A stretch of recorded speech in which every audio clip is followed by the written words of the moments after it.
Hello good morning साथियों, आप सभी लोगों का एक बार फिर से सक्सेस प्लेटफॉर्म 2591 के चैनल पे स्वागत है। साथियों, हम लोगों ने ज्ञान बिंदु के करंट अफेयर्स का मॉडल सेट 1 से लेके 10 तक कंप्लीट किया। फिर उसके बाद मॉडल सेट 11 से लेके मॉडल सेट 20 तक हमने कंप्लीट किया। अब इस वीडियो में साथियों मॉडल सेट 21 से लेकर के और 30 तक मॉडल सेट नंबर को हम लोग कंप्लीट करेंगे। तो चलिए साथियों, बिना देर किए बिहार दरोगा करंट अफेयर्स को हम लोग क्या करते हैं, मजबूत करने की ओर कदम बढ़ाते हैं।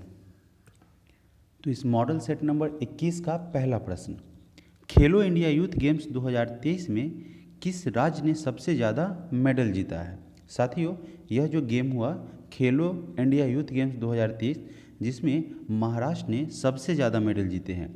महाराष्ट्र के द्वारा कुल 56 गोल्ड जीता गया है और 55 जो है वह सिल्वर मेडल यानी कि रजत पदक, और साथ ही साथ 50 ब्रॉन्ज मेडल, और कुल मिला के महाराष्ट्र ने 161 मेडल जीता है और पदक तालिका में पहले स्थान पर रहा है। अगर बात की जाए दूसरे स्थान पे, तो हरियाणा दूसरे स्थान पर रहा है, जिसने 41 स्वर्ण, 32 रजत और 55 कांस्य पदक जीता है। और मध्य प्रदेश साथियों तीसरे स्थान पर रहा है। पहले स्थान पर महाराष्ट्र हो जाएगा, हरियाणा दूसरे स्थान पर और मध्य प्रदेश तीसरे स्थान पर। इस प्रकार से इस प्रश्न का सही आंसर होगा साथियों महाराष्ट्र। आगे बढ़ते हैं, प्रश्न संख्या 2। भारत की पहली फ्रोजन लेक मैराथन 20 फरवरी 2023 को 13,862 फीट की ऊंचाई पर लद्दाख में किस स्थान पर आयोजित किया गया। इसका आयोजन साथियों पैंगोंग त्सो में किया गया, ठीक है। जो कि अगर बात की जाए, इस 21 किलोमीटर की महा मैराथन की शुरुआत साथियों बिंदु लकंग से शुरू हुई, जो कि माना गांव में समाप्त होगा। प्रश्न संख्या 3। आईसीसी ने पुरुष क्रिकेट विश्व कप 2023 के लिए वैश्विक राजदूत के रूप में किसे नामित किया है। तो ये नामित किया गया है सचिन तेंदुलकर को। सचिन तेंदुलकर को आईसीसी ने पुरुष विश्व कप 2023 के लिए वैश्विक राजदूत के रूप में नामित किया है। और साथियों एक और प्रश्न बनता है कि भाई यह जो आईसीसी पुरुष क्रिकेट विश्व कप 2023 का आयोजन किया गया, इसमें ब्रांड एम्बेसडर कौन थे। तो यह ब्रांड एम्बेसडर जो है शाहरुख खान को बनाया गया था। प्रश्न संख्या 4। विश्व स्तनपान सप्ताह 2023 के संबंध में कौन सा कथन सही है। इनमें से अगर बात की जाए पहले ऑप्शंस की, तो प्रत्येक साल स्तनपान सप्ताह 1 अगस्त को शुरू होता है, यानी कि हर एक साल यह अगस्त के जो है वह 1 अगस्त को यह शुरू होता है और 7 अगस्त तक को समाप्त होता है। यानी कि ये 7 दिन को पहले सप्ताह, अगस्त का जो पहला सप्ताह होता है उसको स्तनपान सप्ताह के रूप में मनाया जाता है। और इस वर्ष का थीम है let's make breast feeding and work, ठीक है। अगर बात की जाए तो इस प्रकार हमारा ऑप्शन नंबर दोनों सही हो जाता है और ऑप्शन सी हमारा राइट आंसर बनता है। प्रश्न संख्या 5। उस मूल के फोटोग्राफर का नाम क्या है जिसने नेशनल जियोग्राफिक की पिक्चर्स ऑफ द ईयर प्रतियोगिता 2023 जीती है। देखिए यह जो है कार्तिक सुब्रमण्यम, ठीक है, उनके द्वारा जो है वह फोटोग्राफर जो है, एक फोटोग्राफर है जिसने क्या किया है नेशनल जियोग्राफिक की पिक्चर्स ऑफ द ईयर प्रतियोगिता 2023 को जीता है। यह पुरस्कार उन्हें एक पेड़ की टहनी पर बसने के लिए संघर्ष कर रहे एक बाज की आकर्षक तस्वीर के लिए प्रदान किया गया है। प्रश्न संख्या 6। निम्नलिखित में से किसे स्थिरता रिपोर्टिंग में योगदान के लिए संयुक्त राष्ट्र पुरस्कार प्रदान किया गया है। तो यह जो है संयुक्त राष्ट्र के द्वारा स्थिरता रिपोर्टिंग के लिए जो योगदान दिया गया है, इसमें अवार्ड से सम्मानित किया गया है institute of chartered accountants of India को। प्रश्न संख्या 7। किस ट्रेन को प्रधानमंत्री भारतीय जन औषधि परियोजना PMBJP ट्रेन के रूप में हरी झंडी दिखाई गई है। तो साथियों यह जो है छत्तीसगढ़ संपर्क क्रांति, इस छत्तीसगढ़ संपर्क क्रांति एक्सप्रेस को प्रधानमंत्री भारतीय जन औषधि परियोजना ट्रेन के रूप में हरी झंडी दिखाया गया है। केंद्रीय स्वास्थ्य मंत्री डॉक्टर मनसुख मंडाविया और केंद्रीय रेल मंत्री अश्विनी वैष्णव ने 3 मार्च 2023 को नई दिल्ली में प्रधानमंत्री जन औषधि परियोजना ट्रेन को हरी झंडी दिखाई। प्रश्न संख्या 8। कंप्रेस्ड बायोगैस सीबीजी पर वैश्विक सम्मेलन के संबंध में निम्नलिखित में से कौन सा कथन सही है? तो यहाँ पे अगर बात की जाए पहले ऑप्शंस की, तो पहले ऑप्शन में कह रहा है कि इसका आयोजन नई दिल्ली में IFGE CBG प्रोड्यूसर्स फोरम के द्वारा किया गया है। तो यह ऑप्शन जो है हमारा सही हो जाएगा। ऑप्शन नंबर 2, सम्मेलन का विषय एक मजबूत CBG फाउंडेशन और विकास के लिए प्रगतिशील नीति ढांचे की ओर है। तो यह भी ऑप्शन नंबर 2 हमारा सही हो जाएगा और सी नंबर ऑप्शन हमारा सही आंसर बनेगा। प्रश्न संख्या 9, रिमोट सेंसिंग एप्लीकेशन को सक्षम करने के लिए कौन सा देश नैनो सेटेलाइट SAT-2 लॉन्च किया है? तो यह लॉन्च किया गया है आपको संयुक्त अरब अमीरात के द्वारा। संयुक्त अरब अमीरात का दुबई विद्युत और जल प्राधिकरण अप्रैल 2023 में रिमोट सेंसिंग अनुप्रयोगों को सक्षम करने के लिए अपना दूसरा नैनो सेटेलाइट SAT-26 लॉन्च करेगा। प्रश्न संख्या 10, 10वें नंबर प्रश्न में कह रहा है कि समुद्र आधारित एंडो वायुमंडलीय BMD इंटरसेप्टर की पहली उड़ान 21 अप्रैल 2023 को बंगाल की खाड़ी में उड़ीसा के तट से डैश और भारतीय नौसेना के द्वारा सफलतापूर्वक परीक्षण किया गया। तो साथियों यह जो है सफल परीक्षण जो है भारतीय नौसेना और DRDO के द्वारा सफलतापूर्वक यह परीक्षण किया गया था। प्रश्न संख्या 11, इसरो ने जनवरी 2023 को देश में औद्योगिकी अंतरिक्ष प्रौद्योगिकी स्टार्टअप के विकास को बढ़ावा देने के लिए डैश के साथ सहयोग की घोषणा की है। तो यह घोषणा किया गया है माइक्रोसॉफ्ट के साथ। हुआ यूँ है कि इस जो है ये जो एग्रीमेंट हुआ है उन लोगों के बीच, इससे अंतरिक्ष प्रौद्योगिकी स्टार्टअप के विकास में अब मदद मिलेगी और यह माइक्रोसॉफ्ट इसमें जो है अहम भूमिका निभाएगा। इस सहयोग के माध्यम से इसरो के द्वारा चिन्हित स्पेस टेक स्टार्टअप को Microsoft for startup foundation hub platform पर ऑन बोर्ड किया जाएगा। प्रश्न संख्या 12, रक्षा मंत्री राजनाथ सिंह ने स्वावलंबन 2.0 लॉन्च किया है। यह स्वावलंबन 2.0 निम्नलिखित में से किसका अद्यतन स्वदेशी कार्यक्रम है? तो साथियों यह जो है भारतीय नौसेना का जो है यह स्वदेशी कार्यक्रम है, जो कि रक्षा मंत्री ने 98 वस्तुओं की 5वीं सकारात्मक स्वदेशीकरण सूची भी जारी किया था। इसके अलावा जुलाई 2022 में प्रधानमंत्री नरेंद्र मोदी ने स्पिरिट चैलेंज का अनावरण किया। बढ़ते हैं आगे प्रश्न की तरफ। प्रश्न संख्या 13, इंडिया स्मार्ट सिटी कॉन्क्लेव 2023 में किस शहर ने शीर्ष स्थान प्राप्त किया है? तो इंदौर की अगर बात की जाए तो यह लगभग कई टर्म से जो है प्रथम स्थान पर रहा है।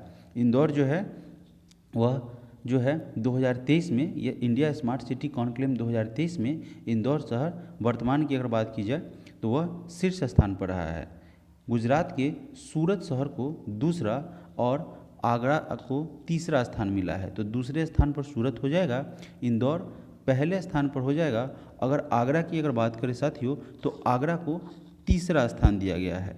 प्रश्न संख्या 14, विजन इंडिया 2047 दस्तावेज के बारे में निम्नलिखित में से कौन सा कथन सही है? अब देखिए पहले नंबर ऑप्शन में कह रहा है कि RBI विजन इंडिया 2047 नाम से यह दस्तावेज तैयार कर रहा है। तो साथियों यह जो है विजन इंडिया 2047 तो तैयार हो रहा है, लेकिन यह भारत सरकार के द्वारा शुरू किया जा रहा है।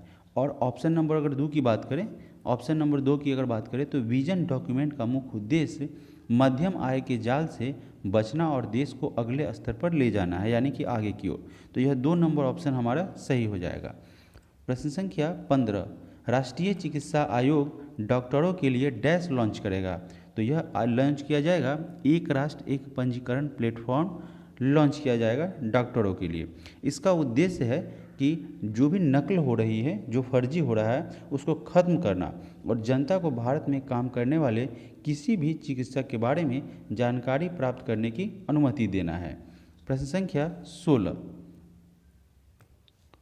केंद्र सरकार ने हाल ही में सभी मंत्रालयों और विभागों में मिशन कर्मयोगी कार्यक्रम के कार्यान्वयन की निगरानी के लिए शीर्ष अधिकारियों के एक शीर्ष पैनल का गठन किया है। शीर्ष पैनल की अध्यक्षता किसके द्वारा की जाएगी, तो इसके अध्यक्षता जो है वह राजीव गौबा करेंगे। ठीक है, और यह कार्यक्रम की अगर बात की जाए तो इस कार्यक्रम की प्रगति की समीक्षा करेगा और सरकार को भूमिका निभाने के लिए सभी सिविल जो सेवक हैं, सिविल सर्वेंट्स हैं, उनकी दक्षताओं यानी कि उनकी जो योग्यता है उनको प्रशिक्षित और उन्नत करने के लिए मार्गदर्शन करेगा। मिशन कर्मयोगी योजना की अगर हम साथियों बात की जाए तो इसकी शुरुआत जो है वह 2 सितंबर 2020 को की गई थी। यह भी आप याद रखेंगे। मिशन कर्मयोगी की अगर बात की जाए तो यह 2 सितंबर 2020 को शुरू की गई थी। प्रश्न संख्या 17, सरकार ने अनधिकृत कोयला खनन गतिविधियों की सूचना देने के लिए एक मोबाइल ऐप लॉन्च किया है। इस ऐप का क्या नाम है? इसका नाम है खनन प्रहरी। इस ऐप के माध्यम से जो भी अनधिकृत जो है अगर बात की जा रही है, इस प्रकार की खनन हो रही है, तो इसकी सूचना देने के लिए इस ऐप के माध्यम से सूचना प्रदान कर सकते हैं। इसका आंसर हो जाएगा ऑप्शन नंबर डी। प्रश्न संख्या 18, बिहार राज्य के 2022-23 बजट में जीएसडीपी के प्रतिशत के रूप में राजकोषीय घाटा क्या है?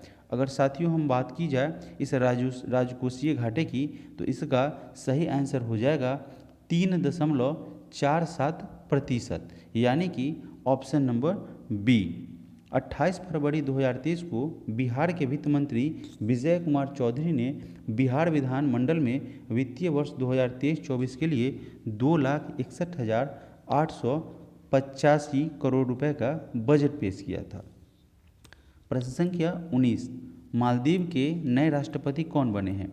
साथियों, मालदीव के नए राष्ट्रपति बन गए हैं डॉक्टर मोहम्मद मुइज्जू, यानी कि ऑप्शन नंबर बी। अगला प्रश्न है प्रश्न संख्या 20, निम्नलिखित में से कौन सा कथन इसमें से सही है? देखिए, 2 स्टेटमेंट दिया जा रहा है। अगर बात की जाए पहले स्टेटमेंट की, तो प्रतिवर्ष 2 अक्टूबर को अंतर्राष्ट्रीय अहिंसा दिवस मनाया जाता है। आखिर ये क्यों मनाया जाता है? तो महात्मा गांधी के सम्मान में मनाया जाता है, उनका जन्म दिवस है। प्रश्न संख्या ऑप्शन नंबर 2, 5 जून 2007 को संयुक्त राष्ट्र महासभा ने अंतर्राष्ट्रीय अहिंसा दिवस की स्थापना के लिए प्रस्ताव अपनाया है, यानी कि हमारा दोनों ऑप्शन सही हो जाएगा, ऑप्शन नंबर सी। बढ़ते हैं अगले प्रश्न की तरफ। प्रश्न संख्या मॉडल सेट नंबर 22 के पहले प्रश्न की तरफ। ठीक है, मॉडल सेट 21 कंप्लीट हुआ। अगर बात की जाए पहले प्रश्न की, तो कह रहा है कि डैश को 2022 के लिए BBC sports personality of the year से सम्मानित किया गया है। तो यह सम्मान दिया गया है बेथ मीड को। अगर बात की जाए कि यह जो है बेथ ने क्या किया था, क्यों इनको ऐसा सम्मान दिया, तो बेथ ने 6 गोल करने के बाद गोल्डन बूट जीता और महिलाओं यूरो में प्लेयर ऑफ द टूर्नामेंट भी रही है। समझ गए? ऐसा इसलिए क्योंकि वह टूर्नामेंट की खिलाड़ी और यूरो 2022 में शीर्ष स्कोरर रही है, टॉप स्कोरर रही है, इसी के लिए इनको यह अवार्ड दिया गया है। बढ़ते हैं प्रश्न में आगे की तरफ।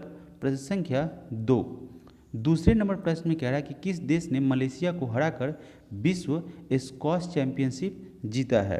तो यह हराया गया है, मलेशिया को हराया है मिस्र ने। ठीक है, मलेशिया को मिस्र के द्वारा हराया गया है और मिस्र ने चेन्नई में खेले गए इस फाइनल में मलेशिया को 2-1 से हराया और विश्व स्क्वैश चैंपियनशिप का जो है खिताब अपने नाम किया है। प्रश्न संख्या 3, किस व्यक्ति को सार्वजनिक सेवा में उनके विशिष्ट योगदान के लिए सिंगापुर की शीर्ष फेलोशिप से सम्मानित किया गया है? तो यह है हेमंत बिस्वा शर्मा। इनको जो है सार्वजनिक सेवा में उनके विशेष योगदान के लिए, उत्कृष्ट योगदान के लिए सिंगापुर की शीर्ष फेलोशिप से सम्मानित किया गया है। प्रश्न संख्या 4, कैटालीन कारिको डू विसमैन ने किस तकनीक पर कार्य करने के लिए नोबेल मेडिसिन पुरस्कार 2023 जीता है?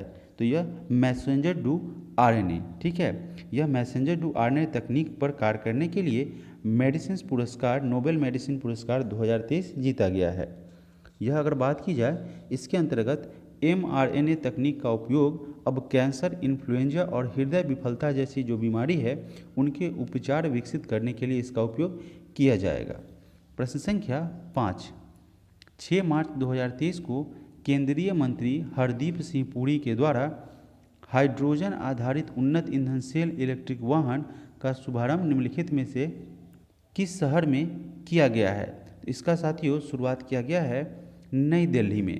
6 मार्च 2023 को केंद्रीय मंत्री हरदीप सिंह पुरी के द्वारा हाइड्रोजन आधारित उन्नत ईंधन सेल इलेक्ट्रिक वाहन उसका शुभारंभ साथियों नई दिल्ली में किया गया है। यह परियोजना उस परियोजना के समान है जो पहले गुजरात के केवड़िया में शुरू की गई थी। बढ़ते हैं प्रश्न में आगे की तरफ। साथियों इस वीडियो को आप लाइक करेंगे, चैनल पे पहली बार आए हैं तो चैनल को सब्सक्राइब करेंगे, साथ ही साथ शेयर करेंगे। बढ़ते हैं प्रश्न में आगे की तरफ। प्रश्न संख्या 6, भारत के किस शहर में पौधे के कवक रोग से संक्रमित होने वाला दुनिया का पहला व्यक्ति बना है? तो यह बन गया है कोलकाता। ठीक है, कोलकाता में एक 61 वर्षीय व्यक्ति हैं जिनको प्लांट माइक्रोलॉजिस्ट कवक से के द्वारा जो क्या हो गए हैं उससे वो संक्रमित हो गए हैं, और ऐसा जो होने वाले वो पहले व्यक्ति हैं। साइंस डायरेक्ट में प्रकाशित शोध से पता चला कि सिल्वर लीफ पेड़ों का एक कवक रोग है जो फंगल प्लांट पैथोजन चोंडोस्टेरियम परप्यूरियम के कारण होता है। इससे क्या होता है कि यह रोग जो है त्वचा से संबंधित श्वसन पथ के माध्यम से मानव शरीर में प्रवेश कर जाता है। प्रश्न संख्या 7, नीलाबू कुदीचा सिमहंगल शीर्षक वाली आत्मकथा यह एक बायोग्राफी है, यह किसने लिखी है? तो इस बायोग्राफी को, आत्मकथा को एस सोमनाथ के द्वारा लिखा गया है। अगर हम बात की जाए एस सोमनाथ की, अगर बात की जाए तो आप सभी जानते हैं चंद्रयान मिशन, आदित्य L1 और सौर मिशन गगनयान परीक्षण वाहन की लॉन्चिंग के बीच 59 वर्षीय इसरो प्रमुख एस सोमनाथन ने बच्चों और युवाओं को जागरूक करने के लिए इस आत्मकथा को लिखी है। तो हमारा ऑप्शन नंबर ए सही हो जाएगा। प्रश्न संख्या 8, भारत की पहली लंबी दूरी की रिवॉल्वर जो प्रबल 18 अगस्त को लॉन्च हुआ। देखिए सबसे अगर बात की जाए लंबी दूरी की रिवॉल्वर जिसका नाम है प्रबल, उसका नाम दिया गया है साथियों प्रबल, जो कि 18 अगस्त को लॉन्च हुआ। यह किस कंपनी के द्वारा बनाया गया है या निर्मित हुआ है? तो साथियों अगर हम बात की जाए इस प्रबल रिवॉल्वर की, तो इसको advance weapons and equipment limited के द्वारा, इंडिया लिमिटेड के द्वारा इसे निर्मित किया गया है, बनाया गया है। यह जो है हल्की 32 बोर रिवॉल्वर 50 मीटर तक अपने लक्ष्य को पूरा कर सकती है। इसके अलावा प्रबल भारत में निर्मित होने वाली पहली रिवॉल्वर है जिसमें साइड स्विंग सिलेंडर है। कंपनी का दावा है कि इसकी मारक क्षमता देश में बनी रिवॉल्वर से सबसे अच्छी है। प्रश्न संख्या 9, किस आईआईटी ने एक कृत्रिम हृदय विकसित किया है जो तीव्र हृदय संबंधी समस्याओं से निपटने में लोगों की मदद करेगा? तो यह किया गया है विकसित आईआईटी कानपुर के द्वारा। आईआईटी कानपुर के द्वारा एक कृत्रिम हृदय को विकसित किया गया है। इस हृदय को आईआईटी कानपुर और देश भर के हृदय रोग विशेषज्ञों ने मिलकर विकसित किया है। प्रश्न संख्या 10, हाल ही में गृह मंत्री अमित शाह ने 450 करोड़ रुपए के इफ्को नैनो यूरिया तरल उर्वरक संयंत्र की आधारशिला कहाँ रखी है? तो इसका आधारशिला झारखंड में गृह मंत्री अमित शाह के द्वारा जेसीडी में 450 करोड़ रुपए की इफ्को नैनो यूरिया तरल उर्वरक संयंत्र का आधारशिला रखा गया है। यह जो है भारतीय कृषक उर्वरक सहकारी लिमिटेड इफ्को की यह एक 5वीं उर्वरक इकाई है। प्रश्न संख्या 11, भारतीय रेलवे 5 अप्रैल 2023 से अपनी विशेष भारत गौरव ट्रेन के साथ किस शहर से गुरु कृपा यात्रा शुरू करने के लिए तैयार है? तो इसका यह गुरु कृपा यात्रा जो है वह लखनऊ से शुरू होगी। Option number A. 11 दिवसीय यह पवित्र यात्रा जो होगी, इस यात्रा के दौरान तीर्थयात्री सिख धर्म के सबसे प्रमुख श्रद्धेय शैलों का दौरा करेंगे जिसमें 5 पवित्र तख्त शामिल है। प्रश्न संख्या 12, निम्नलिखित में से कौन सा कथन इनमें से सही है? देखिए यहाँ पे 2 स्टेटमेंट है। पहले स्टेटमेंट में कह रहा है कि केंद्रीय सतर्कता आयोग के द्वारा सतर्कता जागरूकता सप्ताह 2023 से 30 अक्टूबर 5 नवंबर 2023 तक मनाया गया है। देखिए यह कह रहा है कि केंद्रीय सतर्कता, या अगर बात की जाए इसके द्वारा यह सतर्कता जागरूकता सप्ताह यह मनाया गया है 2023 से 30 तक अक्टूबर 5 नवंबर 2023 तक। देखिए यहाँ पे गलत दिया हुआ है, यहाँ पे 30 अगर बात की जाए तो यहाँ पे 30 से अगर बात करेंगे, यहाँ इसको पहले लाना था 30 अक्टूबर 2023 से। तो अक्टूबर के बाद क्या होता है, फिर नवंबर, और फिर यह 5 तक चलेगा, तो यह सप्ताह रहेगा। ठीक है, 30 के बाद 31 हो जाएगा, 30 31, ठीक है, फिर उसके बाद 5, तो यह कुल मिला के आपका 7 दिन का हो जाएगा, चूँकि यह एक सप्ताह तक मनाया जाएगा। तो यह ऑप्शन नंबर ए सही है। ऑप्शन नंबर 2 में कह रहा है कि वर्तमान में केंद्रीय सतर्कता आयुक्त जो है वह राजीव कुमार है। तो यहाँ पे राजीव कुमार नहीं है साथियों, यह हो जाएंगे प्रवीण कुमार श्रीवास्तव। इस प्रकार से ऑप्शन नंबर 2 गलत हो जाएगा, ऑप्शन नंबर 1 जो है वह हमारा सही होगा। तो इसका ऑप्शन हो जाएगा ए। प्रश्न संख्या 13 नंबर प्रश्न में कह रहा है कि सितंबर 2023 में किस राज्य के 100% गाँवों ने ODA प्लस का दर्जा प्राप्त किया है। तो यह प्राप्त किया गया है उत्तर प्रदेश के द्वारा। उत्तर प्रदेश राज्य के सभी 95,767 गाँवों, यानी कि इस मिशन के चरण के 2 के तहत 100% गाँवों ने ODA प्लस का दर्जा प्राप्त कर लिया है। ODA है क्या, तो ODA प्लस का मतलब होता है खुले में शौच न करना, ठोस या तरल अपशिष्ट प्रबंधन के मामले में बेहतर होना। तो यह हो जाएगा option number D Uttar Pradesh. प्रश्न संख्या 14, भारत में पहली बार किस राज्य या केंद्र शासित प्रदेश में लिथियम के भंडार मिले हैं। साथियों इम्पोर्टेंट प्रश्न है और भारत के लिए यह उपलब्धि है। यह पाया गया है भारत के जम्मू एंड कश्मीर में। अगर बात की जाए जम्मू एंड कश्मीर की, तो यह केंद्र शासित प्रदेश के अंतर्गत आता है, यानी कि यूटी यूनियन टेरेटरी के अंतर्गत आता है। केंद्र शासित प्रदेश जम्मू और कश्मीर के रियासी जिले के, ठीक है, रिसाई जिले के सलाल हैमाना क्षेत्र में जियोलॉजिकल सर्वे ऑफ इंडिया के द्वारा यह बड़ी उपलब्धि हासिल की गई है। इसमें कुल मिला के एक अनुमान है कि 5.9 मिलियन टन का लिथियम का भंडार पाया गया है। तो यह अनुमानित है 5.9। प्रश्न संख्या 15 नंबर प्रश्न में कह रहा है कि नई एकीकृत खाद्य सुरक्षा योजना का नाम प्रधानमंत्री गरीब कल्याण अन्न योजना रखा गया है। यह नई योजना का क्रियान्वयन, यानी कि इसकी शुरुआत की बात पूछा गया है, तो इसका शुरुआत कब किया गया था। तो साथियों इसे 1 जनवरी 2023 से इसकी शुरुआत की गई थी। प्रश्न संख्या 16, 13 जनवरी 2023 को विकासशील देशों के लिए एक नई आरोग्य मैत्री परियोजना की घोषणा किसने की थी। तो इसकी घोषणा की गई थी नरेंद्र मोदी के द्वारा 13 जनवरी 2023 को। प्रश्न संख्या 17, विदेशों में UPI भुगतान की अनुमति देने वाली भारत की पहली फिनटेक कंपनी कौन सी बन गई है। तो यह बन गई है साथियों फ़ोनपे जो है वह विदेश में, यानी कि फॉरेन में UPI भुगतान की अनुमति देने वाला भारत का पहला फिनटेक बन गया है। प्रश्न संख्या 18, डॉक्टर अब्दुल्ला अल मंडौस को डैश के नए अध्यक्ष के रूप में चुना गया है। तो यह चुना गया है विश्व मौसम विज्ञान संगठन का अध्यक्ष चुना गया है डॉक्टर अब्दुल्ला अल मंडौस को। यह जो है संयुक्त अरब अमीरात के एक मौसमी विज्ञानी डॉक्टर अब्दुल्ला हैं। ठीक है, अगर बात करें डॉक्टर अब्दुल्ला अल मंडौस को 2023 से 2027 तक 4 साल के कार्यकाल के इन्हें इस पद पर नियुक्त किया गया है। प्रश्न संख्या 19,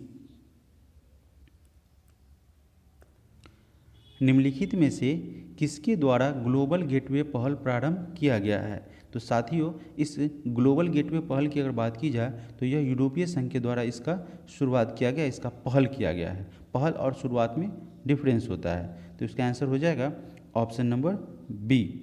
यह जो है ग्लोबल गेटवे पहल, यह यूरोपीय संघ की अवसंरचना वित्त पोषण का एक योजना है, यानी कि फाइनेंशियल जो है उनकी सुविधा उपलब्ध कराने का यह एक योजना है। यह चीन की बेल्ट एंड रोड इनिशिएटिव का मुकाबला करने के लिए यूरोपीय संघ की 300 बिलियन यूरो की अवसंरचना वित्त पोषण योजना है। साथियों वित्त पोषण का मतलब क्या है कि यह फाइनेंशियल जो है उसको सुविधा उपलब्ध कराना, यानी कि उनको फाइनेंशियल जो है या यूँ कहिए कि वित्तीय व्यवस्था को दुरुस्त करने में पैसे की जो है ज़रूरत को पूरा करना है। प्रश्न संख्या 20, फरवरी 2023 में किस देश ने भारत के फ्रोजन सी फूड के आयात पर अपना अस्थायी प्रतिबंध हटा दिया है? यानी कि यह लगाया गया था साथियों कतर के द्वारा। कतर ने भारत के फ्रोजन सी फूड के आयात पर अस्थायी प्रतिबंध हटा दिया गया है। प्रश्न संख्या 21, WHO के अनुसार विश्व टीकाकरण सप्ताह 2023 का विषय क्या है? यह जो है विश्व स्वास्थ्य संगठन के द्वारा विश्व टीकाकरण सप्ताह जो कि 24 अप्रैल 2023 से 30 अप्रैल 2023 तक चलाया गया है। ठीक है, तो यह चलाया गया है। इसे इसका थीम था बिग कैचअप। इस थीम का नाम था साथियों बिग कैचअप। हालांकि यहाँ पे लिखा हुआ है, दोबारा क्यों लिखना, तो यही है आपका बिग कैचअप। यही हमारा ऑप्शन नंबर ए आंसर हो जाएगा। प्रश्न संख्या 22 नंबर प्रश्न में पूछा गया है कि 16 अक्टूबर 2023 को भारत ब्रिटेन 2+2 विदेश और रक्षा वार्ता कहाँ आयोजित किया गया है? तो साथियों इसका आयोजन किया गया है नई दिल्ली में। यह पहली जो है, अगर बात की जाए इस प्रकार की वार्ता भारत और यूके के मध्य आयोजित की गई है। प्रश्न संख्या 23 नंबर प्रश्न में कह रहा है कि दक्षिण पूर्व एशियाई देशों के संगठन आसियान ने किसको समूह के 11वें सदस्य के रूप में स्वीकार करने के लिए सैद्धांतिक रूप से सहमति व्यक्त की है? तो यह जो है किया गया है पूर्वी तिमोर को। ठीक है, दक्षिण पूर्वी एशियाई देशों के संघ आसियान ने पूर्वी तिमोर को समूह में 11वें सदस्य के रूप में स्वीकार करने की अपनी सैद्धांतिक मंजूरी सहमति व्यक्त कर दी है। प्रश्न संख्या 1 जो मॉडल सेट नंबर 23 से शुरू है। तो पहला प्रश्न है कि भारत सरकार द्वारा राष्ट्रीय स्वच्छ वायु कार्यक्रम किस वर्ष में प्रारंभ किया गया है? तो इसे प्रारंभ किया गया है 2019 में। यह जो है साथियों यह जलवायु परिवर्तन मंत्रालय के द्वारा इसे शुरू किया गया है। प्रश्न संख्या 2, बैडमिंटन में इंडोनेशिया मास्टर सुपर 100 पुरुष एकल का खिताब किसने जीता है? यह खिताब साथियों किरण जॉर्ज ने जीता है। 10 सितंबर 2023 को जापान के कू ताकासाही को लगातार 2 सेटों में हराकर इंडोनेशिया मास्टर सुपर 100 पुरुष एकल का खिताब इन्होंने जीता है। अगर बात की जाए प्रश्न संख्या 3 की, तो पूछा गया है कि सितंबर 2023 में डूरंड कप 2023 फाइनल खिताब किसने जीता है? तो यह खिताब साथियों मोहन बगान ने जीता है। मोहन बगान ने ईस्ट बंगाल FC को 1-0 से हराकर यह 23 साल बाद यह खिताब अपने नाम किया है। प्रश्न संख्या 4, चौथे नंबर प्रश्न में कह रहा है कि राष्ट्रीय तैराकी चैंपियनशिप में किस तैराक ने 100 मीटर बैक स्ट्रोक स्पर्धा में नया राष्ट्रीय रिकॉर्ड बनाया है? अगर बात की जाए इस नए राष्ट्रीय रिकॉर्ड की, तो यह बनाया गया है माना पटेल के द्वारा। राष्ट्रीय तैराकी चैंपियनशिप में माना पटेल ने 100 मीटर बैक स्ट्रोक स्पर्धा में नया राष्ट्रीय रिकॉर्ड बनाया है। बढ़ते हैं प्रश्न में आगे की तरफ। प्रश्न संख्या 5 रह गया है। 5 नंबर प्रश्न में कह रहा है कि विश्व खाद्य सुरक्षा दिवस से संबंधित कथनों पर विचार करें। अगर बात की जाए तो इसकी पहले ऑप्शन की, तो यह कह रहा है हर साल जून माह की 7 तारीख का दिन विश्व खाद्य सुरक्षा दिवस के तौर पर मनाया जाता है। तो यह ऑप्शन हमारा सही है। अगर बात करें विश्व खाद्य सुरक्षा दिवस की, तो यह जून जो है उस माह की 7 तारीख का जो वह दिन है, उसी दिन विश्व खाद्य सुरक्षा दिवस मनाया जाता है। और इस साल 2023 में इसका थीम है खाद्य मानक जीवन बचाते हैं। तो यह हमारा दोनों ऑप्शन सही हो जाएगा। प्रश्न संख्या 6, किस रेलवे ने हाथियों को बचाने वाली प्रणाली के लिए माइको प्रोजेक्ट ऑफ द ईयर के लिए PMI दक्षिण एशिया पुरस्कार जीता है? तो यह जीता गया है पूर्वोत्तर सीमांत रेलवे के द्वारा। पूर्वोत्तर सीमांत रेलवे ने हाथियों को बचाने वाली यानी कि घुसपैठ का पता लगाने वाली प्रणाली के लिए माइको प्रोजेक्ट ऑफ द ईयर के लिए PMI दक्षिण एशिया पुरस्कार जीता है। प्रश्न संख्या 7वें नंबर प्रश्न में कह रहा है कि किस राज्य ने लुंगलेई फायर स्टेशन को आपदा प्रबंधन में उत्कृष्ट कार्य करने के लिए सुभाष चंद्र बोस आपदा प्रबंधन पुरस्कार 2023 प्राप्त हुआ है? तो यह प्रदान किया गया है साथियों मिजोरम को। मिजोरम ने यह सुभाष चंद्र बोस आपदा प्रबंधन पुरस्कार 2023 जीता है। उनको लुंगोई फायर स्टेशन को आपदा प्रबंधन में उत्कृष्ट कार्य करने के लिए यह प्रदान किया गया है। प्रश्न संख्या 8, किस राज्य के शोधकर्ताओं ने 200 से अधिक साल के बाद मधुमक्खी की एक नई प्रजाति एपिस कनियोजिडिन, ठीक है, कनिंजोडियन, इसकी खोज की है? तो यह एक प्रजाति है जो खोजा गया है केरल में। इस केरल के शोधकर्ताओं के द्वारा खोजा गया है। साथियों, यह जो है इसकी खोज, इस मधुमक्खी की अगर बात की जाए तो यह पश्चिमी घाट में यानी कि वेस्टर्न वैली में पाया जाता है। ठीक है, पश्चिमी घाट में यह पाया जाता है, पश्चिमी घाट में। बढ़ते हैं प्रश्न संख्या 9 की तरफ। निम्नलिखित में से किसने कार्बन कटौती श्रेणी में ग्रीन वर्ल्ड अवार्ड 2023 जीता है? तो यह जीता गया है चेन्नई मेट्रो रेल लिमिटेड के द्वारा। प्रश्न संख्या 10, मेटा ने डैश नाम से एक बहुभाषी एआई अनुवाद और ट्रांसक्रिप्शन मॉडल लॉन्च किया है। तो यह लॉन्च किया गया है सीमलेस M40, इस नाम से एक बहुभाषी एआई अनुवाद और ट्रांसक्रिप्शन मॉडल लॉन्च किया गया है मेटा के द्वारा। प्रश्न संख्या 11, नासा के आर्टेमिस प्रोग्राम में हाल ही में कौन सा देश शामिल है? इसमें साथियों भारत शामिल है। भारत ने हाल ही में आर्टेमिस समझौते में शामिल होने का फैसला किया है, जो समान विचारधारा वाले देशों को नागरिक अंतरिक्ष अन्वेषण मंच साथ लाता है। प्रश्न संख्या 12, भारत के पहली सैटेलाइट नेटवर्क पोर्टल साइट किस राज्य को प्राप्त होगी? अगर बात की जाए भारत के पहले सैटेलाइट नेटवर्क पोर्टल साइट की, तो वह जो है साथियों आपको गुजरात को प्रदान किया जाएगा, यानी गुजरात को यह प्रदान किया जाएगा। तो यह क्या हो जाएगा? 19 जुलाई को लंदन स्थित कंपनी वनवेब और गुजरात सरकार के विज्ञान और प्रौद्योगिकी विभाग ने मेहसाना के पास सैटेलाइट नेटवर्क पोर्टल साइट की स्थापना के लिए गांधीनगर में एक समझौते ज्ञापन पर हस्ताक्षर किया है। वनवेब 648 उपग्रह वाली एक लो अर्थ ऑर्बिट उपग्रह कंपनी है, जिसका लक्ष्य वैश्विक संचार नेटवर्क को बनाना है। प्रश्न संख्या 13, किस मंत्रालय ने अप्रैल 2023 को नगर सौंदर्य प्रतियोगिता पोर्टल लॉन्च किया है? तो यह लॉन्च किया गया है आवास और शहरी कार्य मंत्रालय के द्वारा। प्रश्न संख्या 14, अप्रैल 2023 में साइकिलिंग फेडरेशन ऑफ इंडिया का अध्यक्ष किसे चुना गया है? तो यह चुना गया है पंकज सिंह को। Option number D, Pankaj Singh Noida से भाजपा के विधायक हैं। प्रश्न संख्या 15, दक्ष किस संस्था के द्वारा संचालित भुगतान धोखाधड़ी रिपोर्टिंग मॉड्यूल है? तो यह भारतीय रिजर्व बैंक के द्वारा जो है एक रिपोर्टिंग मॉड्यूल है, जिसका नाम है दक्ष। प्रश्न संख्या 16, 6 अक्टूबर को किस राज्य सरकार के द्वारा सभी स्कूली बच्चों के लिए मुख्यमंत्री नाश्ता योजना शुरू की गई है? तो यह शुरू की गई है तेलंगाना राज्य सरकार के द्वारा और नाम है मुख्यमंत्री नाश्ता योजना। बहुत ही शानदार। प्रश्न संख्या 17 नंबर प्रश्न में कह रहा है कि संस्कृति मंत्रालय ने विशेष स्वच्छता अभियान 3.0 के अंतर्गत स्वच्छता के लिए देश भर में कितने स्थलों को चिन्हित किया है? तो किया गया है कुल मिला के 449 स्थलों को चिन्हित किया गया है इस विशेष स्वच्छता अभियान 3.0 के अंतर्गत।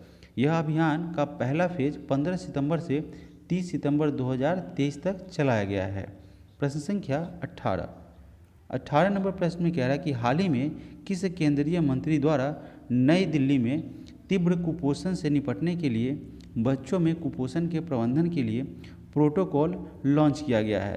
तो यह प्रोटोकॉल लॉन्च किया गया है स्मृति ईरानी के द्वारा। महिला एवं बाल विकास मंत्री हैं स्मृति ईरानी, जिन्होंने इस पोर्टल को लॉन्च किया है।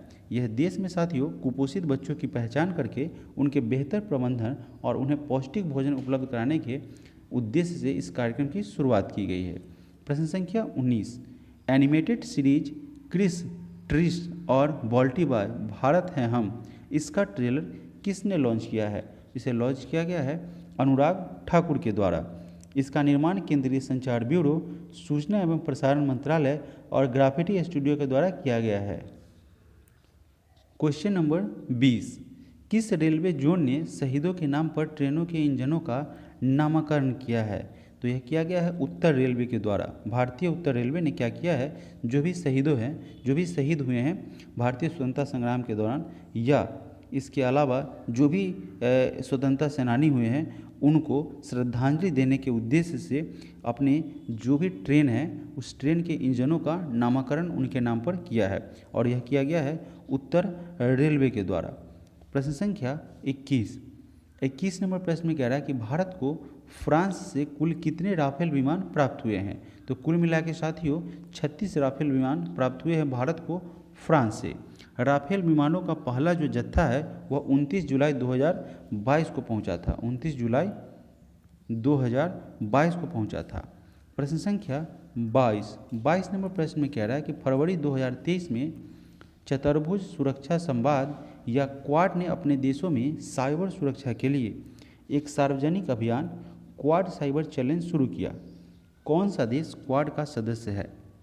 आप जानते हैं कि क्वाड 4 देशों का समूह है जो कि भारत, अमेरिका, जापान और ऑस्ट्रेलिया है। बढ़ते हैं प्रश्न में आगे की तरफ। प्रश्न संख्या 23 टाइम मैगजीन के द्वारा जारी 2023 की विश्व की सर्वश्रेष्ठ कंपनियों की शीर्ष 100 सूची में शामिल होने वाली डैश एकमात्र भारतीय कंपनी है। तो यह है इंफोसिस। टाइम मैगजीन के द्वारा 2023 की विश्व की सर्वश्रेष्ठ कंपनियों की शीर्ष 100 सूची तैयार की गई, जिसमें इंफोसिस जो है वह एकमात्र भारतीय कंपनी है। प्रश्न संख्या 24 नंबर प्रश्न में है कि भारतीय वायुसेना अंतर्राष्ट्रीय अभ्यास ब्राइट स्टार 23 में भाग ली है। यह अभ्यास किस देश में आयोजित किया गया है। तो साथियों यह अभ्यास मिस्र में आयोजित किया गया है, जो कि इसका नाम दिया गया है एक्सरसाइज ब्राइट स्टार 23।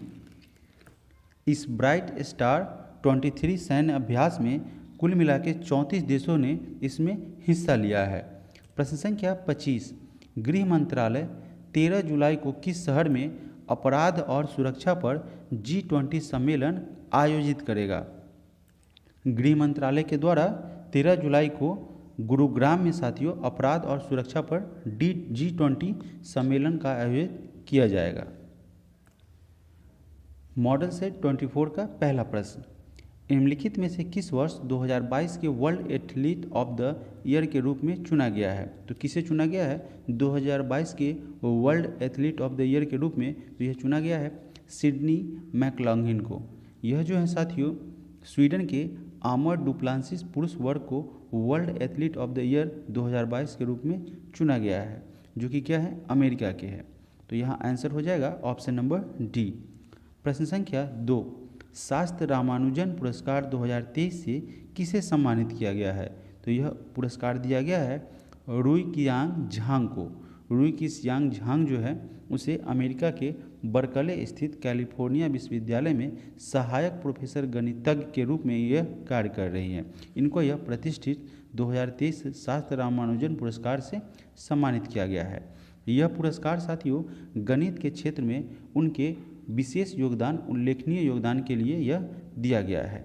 प्रश्न संख्या 3 ISSF विश्व कप में पुरुषों की व्यक्तिगत 50 मीटर राइफल 3 पोजीशन का गोल्ड मेडल किसने जीता है। यह 50 मीटर का राइफल 3 पोजीशन है, जिसमें गोल्ड मेडल ऐश्वर्य प्रताप सिंह तोमर के द्वारा जीता गया है। Option number D. इस टूर्नामेंट में कुल 4 गोल्ड मेडल सहित भारत ने 6 पदक जीते हैं। प्रश्न संख्या 4 हाल ही में 2023 F1 सिंगापुर ग्रांड, यानी कि F1 का मतलब यहाँ फार्मूला 1 से होता है, सिंगापुर ग्रांड प्रिक्स का खिताब किसने जीता है। तो यह खिताब जीते हैं कार्लोस सैंज के द्वारा। ऑप्शन नंबर बी हमारा सही आंसर हो जाएगा। प्रश्न संख्या 5 विश्लेषण के लिए प्राचीन बर्फ के नमूने को बचाने के लिए वैज्ञानिकों की किस क्षेत्र में ड्रिलिंग शुरू की गई है। तो यह शुरू किया गया है साथियों आर्कटिक में। विश्लेषण के लिए प्राचीन बर्फ के नमूनों को बचाने के लिए वैज्ञानिकों द्वारा आर्कटिक क्षेत्र में ड्रिलिंग शुरू किया गया है और जलवायु परिवर्तन के कारण प्राचीन बर्फ की जमी हुई परतें पिघल सकती है। इसी के लिए यह जो है यह विश्लेषण टीम के द्वारा, वैज्ञानिकों के द्वारा यह विश्लेषण के लिए, इसका विश्लेषण करने के लिए इसका क्या किया गया है ड्रिलिंग करने का कार्य शुरू किया गया है। प्रश्न संख्या 6 हाल ही में निम्नलिखित में से किसकी ब्रह्मगिरी पहाड़ियों से डैम सेलफ्लाई की एक नई प्रजाति की खोज की गई है। अगर बात की जाए इस नई प्रजाति की तो इसका खोज किया गया है पश्चिमी घाट से। Option number B. यह कुन्नूर जिले के कनीचागाड़ ग्राम पंचायत में खोजी गई है। प्रश्न संख्या 7, भारत ऊर्जा सुरक्षा परिदृश्य IESS 2047 के बारे में निम्नलिखित में से कौन सा कथन इसमें से सही है? पहले ऑप्शन में है कि पर्यावरण मंत्रालय ने एक संशोधित भारत ऊर्जा सुरक्षा परिदृश्य IESS 2047 जारी किया है। यह ऑप्शन गलत है। ऑप्शन नंबर 2 में है कि इसका मुख्य उद्देश्य सरकार की विभिन्न हरित ऊर्जा नीतियों को एकीकृत प्रभाव का आकलन करना है। तो 2 नंबर ऑप्शन हमारा सही हो जाएगा, ऑप्शन 1 गलत हो जाएगा। देखिए, इसके बारे में थोड़ा सा चर्चा करते हैं। यह नीति आयोग ने एक संशोधित भारत ऊर्जा सुरक्षा परिदृश्य जो है, जिसको IESS के नाम से जानते हैं, यह नाम दिया गया है, यह 2047 जारी किया गया है। इसका मुख्य उद्देश्य सरकार की विभिन्न हरित ऊर्जा नीतियों के एकीकृत प्रभाव का आकलन करना है। बढ़ते हैं आगे की तरफ। प्रश्न संख्या 8, हाल ही में UIDAI द्वारा जारी AI चैटबॉट का नाम क्या है? इसका नाम दिया गया है आधार मित्र, ऑप्शन नंबर A। यह जो है आधार मित्र नामक एक नया AI चैटबॉट जो है वह लॉन्च किया गया है UIDAI के द्वारा। प्रश्न संख्या 9, भारत के पहले निजी तौर पर विकसित रॉकेट का क्या नाम है? इस रॉकेट के अगर बात की जाए, देखिए निजी तौर पर विकसित और पूछा गया है रॉकेट, तो साथियों यह हो जाएगा विक्रम-S। विक्रम-S जो है वह भारत का पहला निजी तौर पर विकसित रॉकेट है। हैदराबाद बेस्ड अंतरिक्ष स्टार्टअप स्काई रूट एरोस्पेस अंतरिक्ष में इस रॉकेट लॉन्च करने वाली भारत की पहली निजी अंतरिक्ष कंपनी बन जाएगी। प्रश्न संख्या 10, 10वें नंबर प्रश्न में कह रहा है कि जल शक्ति मंत्रालय first all India annual state minister conference on water, इसका आयोजन कहाँ कर रहा है? साथियों, इसका आयोजन मध्य प्रदेश में किया जा रहा है। इसका विषय है वाटर विजन @247। पिछले प्रश्न में भी यह आया था, वाटर विजन @2047। प्रश्न संख्या 11, पुराना संसद भवन को किस नाम से जाना जाएगा? तो यह संसद को साथियों संविधान सदन के नाम से जाना जाएगा। आपने स्पीडी करंट अफेयर्स अगर इस चैनल के माध्यम से आपने कंप्लीट किया होगा तो वहाँ पे भी इस प्रश्न को पूछा गया था। तो इस तरीके से जब आप इस क्लास से कंटिन्यू जुड़ेंगे तो प्रश्न बार बार रिपीट होंगे, यानी कि उनकी पुनरावृत्ति होगी, दोहराए जाएंगे और आपको यहीं से याद हो जाएगा। आपको इस एक्स्ट्रा जो है हेडेक लेने की ज़रूरत नहीं है। प्रश्न संख्या 12, 10 अक्टूबर को केरल की पहली 3D प्रिंटेड इमारत का उद्घाटन तिरुवनंतपुरम में किया गया। भवन का नाम क्या है? तो इसका नाम दिया गया है अमेज 28, जो कि क्या होगा, केरल का पहला 3D प्रिंटेड इमारत होगा। यह जो है 380 वर्ग फुट में फैला हुआ है और एक कमरे का ग्रीष्मकालीन घर है। इसका निर्माण 28 दिन में किया गया है। प्रश्न संख्या 13, कौन सा राज्य ई कैबिनेट प्रणाली लागू करने वाला चौथा राज्य बन गया है? तो साथियों यह बना है त्रिपुरा। त्रिपुरा क्या करेगा कि ई कैबिनेट प्रणाली शुरू करने के मामले में चौथा राज्य बन गया है। इससे पहले अगर बात की जाए, उत्तराखंड, उत्तर प्रदेश, अरुणाचल प्रदेश जो है यह जो है ई कैबिनेट प्रणाली लागू कर चुका है। प्रश्न संख्या 14, किस राज्य के अत्रेयपुरम पुथारेकुला को पारंपरिक मिठाई के लिए प्रतिष्ठित भौगोलिक संकेतक GI टैग दिया गया है? तो यह जो है एक मिठाई है जिसका नाम है अत्रेयपुरम पुथकुला। इस पारंपरिक मिठाई के लिए प्रतिष्ठित भौगोलिक संकेतक यानी कि GI टैग प्रदान किया गया है आंध्र प्रदेश को। ऑप्शन नंबर C, यह GI टैग प्रदान किया जाता है ताकि इन्हें वैश्विक स्तर पर पहचान मिल सके। प्रश्न संख्या 15, साइबर चेतावनी 5.0 यानी कि 5.0 यह क्या है? तो साथियों यह ऑनलाइन माध्यम या समाचार मॉनिटरिंग प्रणाली इसे कहते हैं, जिसको न्यूज़ मॉनिटरिंग सर्विस के नाम से जाना जाता है। बढ़ते हैं प्रश्न में आगे की तरफ। प्रश्न संख्या 16, किस राज्य सरकार ने निपाह वायरस को लेकर राज्य में हाई अलर्ट जारी किया है? तो यह किया गया है केरल राज्य सरकार के द्वारा। 12 सितंबर को केरल ने 2018 के बाद से निपाह वायरस के चौथे प्रकोप की घोषणा की है। यह क्या होता है? यह वायरस जानवरों से मनुष्य में फैलता है और गंभीर बीमारी और यहाँ तक कि मृत्यु का भी कारण बन सकता है। प्रश्न संख्या 17, सीएनजी से संचालित देश की पहली टॉय ट्रेन, इसका उद्घाटन किस राज्य में किया गया है? तो साथियों, इसका उद्घाटन किया गया है राजस्थान में। यह उदयपुर की अगर बात की जाए, जो कि राजस्थान में स्थित है, उसके गुलाब बाग में एक बार फिर से टॉय ट्रेन की शुरुआत की गई है, जिसका नाम महाराणा प्रताप एक्सप्रेस ट्रेन रखा गया है। आप इसे भी याद रखेंगे, इस ट्रेन का नाम क्या है? महाराणा प्रताप। यह भी प्रश्न पूछा जा सकता है। महाराणा प्रताप जो है वह ट्रेन रखा गया है। प्रश्न संख्या 18, फरवरी 2023 में टोकामक एनर्जी ने परमाणु संलयन संयंत्र में परीक्षण के लिए दुनिया का पहला सुपर मैग्नेट विकसित किया है। टोकामक एनर्जी किस देश में आधारित है? तो साथियों, यह यूके से इसका संबंध है। Option number C. यह फरवरी 2023 में यूके यानी कि यूनाइटेड किंगडम की टोकामक एनर्जी ने परमाणु संलयन संयंत्र में परीक्षण करने के लिए दुनिया का पहला सुपर मैग्नेट विकसित किया है। प्रश्न संख्या 19, हाल ही में डैश ने महिलाओं के हस्ताक्षर वाला पहला बैंक नोट छापा है। यानी कि देखिए, यह नोट छापा गया है जिसमें क्या होगा?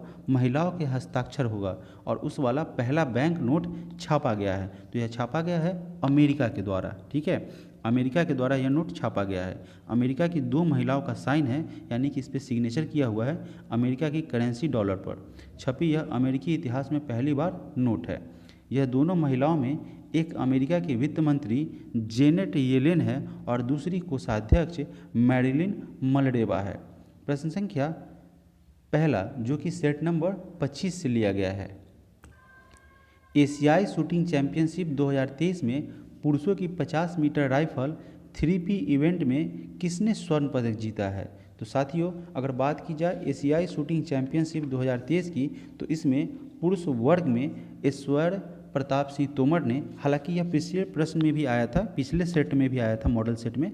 तो 50 मीटर की अगर बात की जाए राइफल इवेंट की, तो इसको याद कर लेंगे। मुझे तो याद हो चुका है, आपको भी याद हो जाएगा। तो यह जीता है ऐश्वर्य प्रताप सिंह तोमर ने। प्रश्न संख्या 2, कनाडा ओपन 2023 बैडमिंटन टूर्नामेंट का पुरुष एकल खिताब किसने जीता है? तो साथियों, यह खिताब जीता गया है लक्ष्य सेन के द्वारा। उन्होंने पहला गेम 21-18 से जीता और दूसरा सेट जो है वह 22-20 से जीता। लगभग 1 साल बाद लक्ष्य सेन का यह पहला BWF वर्ल्ड टूर खिताब है। बढ़ते हैं प्रश्न में आगे की तरफ। प्रश्न संख्या 3, किस भारतीय अमेरिकी को Martin Luther king grand parade special award से सम्मानित किया गया है? यह पुरस्कार दिया गया है कृष्णा वाविलाला को। यह अगर बात की जाए इस पुरस्कार को, तो Krishna Vavilala foundation of India studies के संस्थापक और अध्यक्ष हैं। अमेरिकी राष्ट्रपति जो बाइडेन ने हाल ही में वाविलाला को प्रेसिडेंशियल लाइफटाइम अचीवमेंट अवार्ड से भी सम्मानित किया है। अगर बात की जाए यह कृष्णा वाविलाला की, तो यह मूल रूप से आंध्र प्रदेश के रहने वाले हैं। प्रश्न संख्या 4, विशेष अभियान 2.0 अपने विभागों में पर्यावरणीय स्थिरता और स्वच्छता को प्रोत्साहित करने के लिए किस मंत्रालय के द्वारा स्वच्छता की ओर एक कदम उठाया गया है? तो यह उठाया गया है खान मंत्रालय के द्वारा, या खनन मंत्रालय इसको कह सकते हैं। यह जो क्या करेगा, यह अभियान नवंबर 2022 से अगस्त 2023 तक चला है या चलाया गया है। इसमें पर्यावरण को वापस लौटाने के नेक उद्देश्य के साथ इस पहल को, इस प्रोग्राम को शुरू किया गया है। प्रश्न संख्या 5, इसरो ने गगनयान की पहली परीक्षण उड़ान सफलतापूर्वक लॉन्च की। तो यह किसका था? यह आदित्य L1। देखिए, उड़ान है, उड़ान की अगर बात की जा रही है, ठीक है, तो यह हो जाएगा क्या चीज़ आपका TBDI मिशन। ठीक है, आदित्य L1 को भी परीक्षित किया गया था। चंद्रयान 3 को सफलतापूर्वक दक्षिणी ध्रुव पर उतारा गया था, वो तो सही है, लेकिन यह क्या करा कि गगनयान की पहली परीक्षण उड़ान डैश सफलतापूर्वक लॉन्च की है, तो यह TBDI मिशन को लॉन्च किया गया है। ठीक है, TBDI मिशन आखिर ये है क्या? तो यह जो है साथियों, अंतरिक्ष में भेजने के बाद जो है यह बंगाल की खाड़ी में उतार लिया गया। गगनयान परियोजना का दृष्टिकोण 3 सदस्यों के एक दल को 3 दिवसीय मिशन के लिए 400 किलोमीटर की कक्षा में लॉन्च करके और भारतीय जल में उतरकर उन्हें सुरक्षित रूप से पृथ्वी पर वापस लाकर मानव अंतरिक्ष उड़ान की क्षमता का प्रदर्शन करना है। इस प्रदर्शन करने के उद्देश्य से इस TBDI मिशन को लॉन्च किया गया था। प्रश्न संख्या 6, छठे नंबर प्रश्न में है, भारतीय वैज्ञानिकों के द्वारा विश्व के पहले रैपिड रिस्पांस डिजास्टर अस्पताल का अनावरण किया गया है। अस्पताल का नाम बताइए। इस अस्पताल का नाम है साथियों आरोग्य मैत्री। एक भारतीय वैज्ञानिकों के द्वारा विश्व के पहले रैपिड रिलायंस अस्पताल का अनावरण किया गया है। इसे आरोग्य मैत्री नाम दिया गया है। प्रश्न संख्या 7, 3 जुलाई को किस केंद्रीय मंत्री ने भारत 6G अलायंस को लॉन्च किया है? तो यह लॉन्च किया गया है अश्विनी वैष्णव के द्वारा। इसकी अगर बात की जाए तो यह लॉन्च किया गया है भारत में 2030 तक 6G को लॉन्च करने की इस तैयारी में जो है जुटा हुआ है, जिसके तहत 3 जुलाई को केंद्रीय टेलीकॉम मंत्री अश्विनी वैष्णव ने भारत 6G अलायंस को लॉन्च किया है।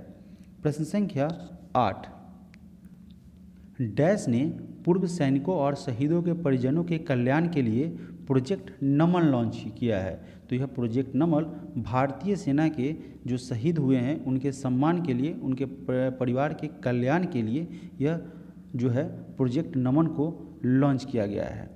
प्रश्न संख्या 9, राष्ट्रीय महासागर प्रौद्योगिकी संस्थान NIOT उत्सर्जन मुक्त विलवनीकरण संयंत्र कहाँ स्थापित करेगा? इसकी स्थापना लक्षद्वीप में किया जाएगा। इसका option number A right answer हो जाएगा। अगर बात की जाए, हालांकि देखिए यहाँ पे गलत लिखा हुआ है, लक्षद्वीप होना चाहिए था, लक्षद्वीप, ठीक है ना। अगर बात की जाए इसकी तो राष्ट्रीय महासागर प्रौद्योगिकी संस्थान ने मार्च 2030 में लक्षद्वीप में एक उत्सर्जन मुक्त विलवनीकरण संयंत्र स्थापित करने की घोषणा की है। प्रस्तावित आत्मनिर्भर संयंत्र का 10वां इस वर्ष के अंत में तैयार होने की उम्मीद है। प्रश्न संख्या 10, निम्नलिखित में से किसने गोवा के तट के आसपास लगभग 20,000 फीट की ऊंचाई पर अस्त्र का सफल परीक्षण किया है? तो यह सफल परीक्षण किया गया है तेजस, ठीक है ना, तेजस के द्वारा। Option number A. तेजस क्या है? तेजस एक अस्त्र है, एक हवा में मार करने वाली मिसाइल है और अत्यधिक पैंतरेबाज वाले सुपरसोनिक हवाई लक्ष्यों को नष्ट करने में यह पूरी तरह से सक्षम है।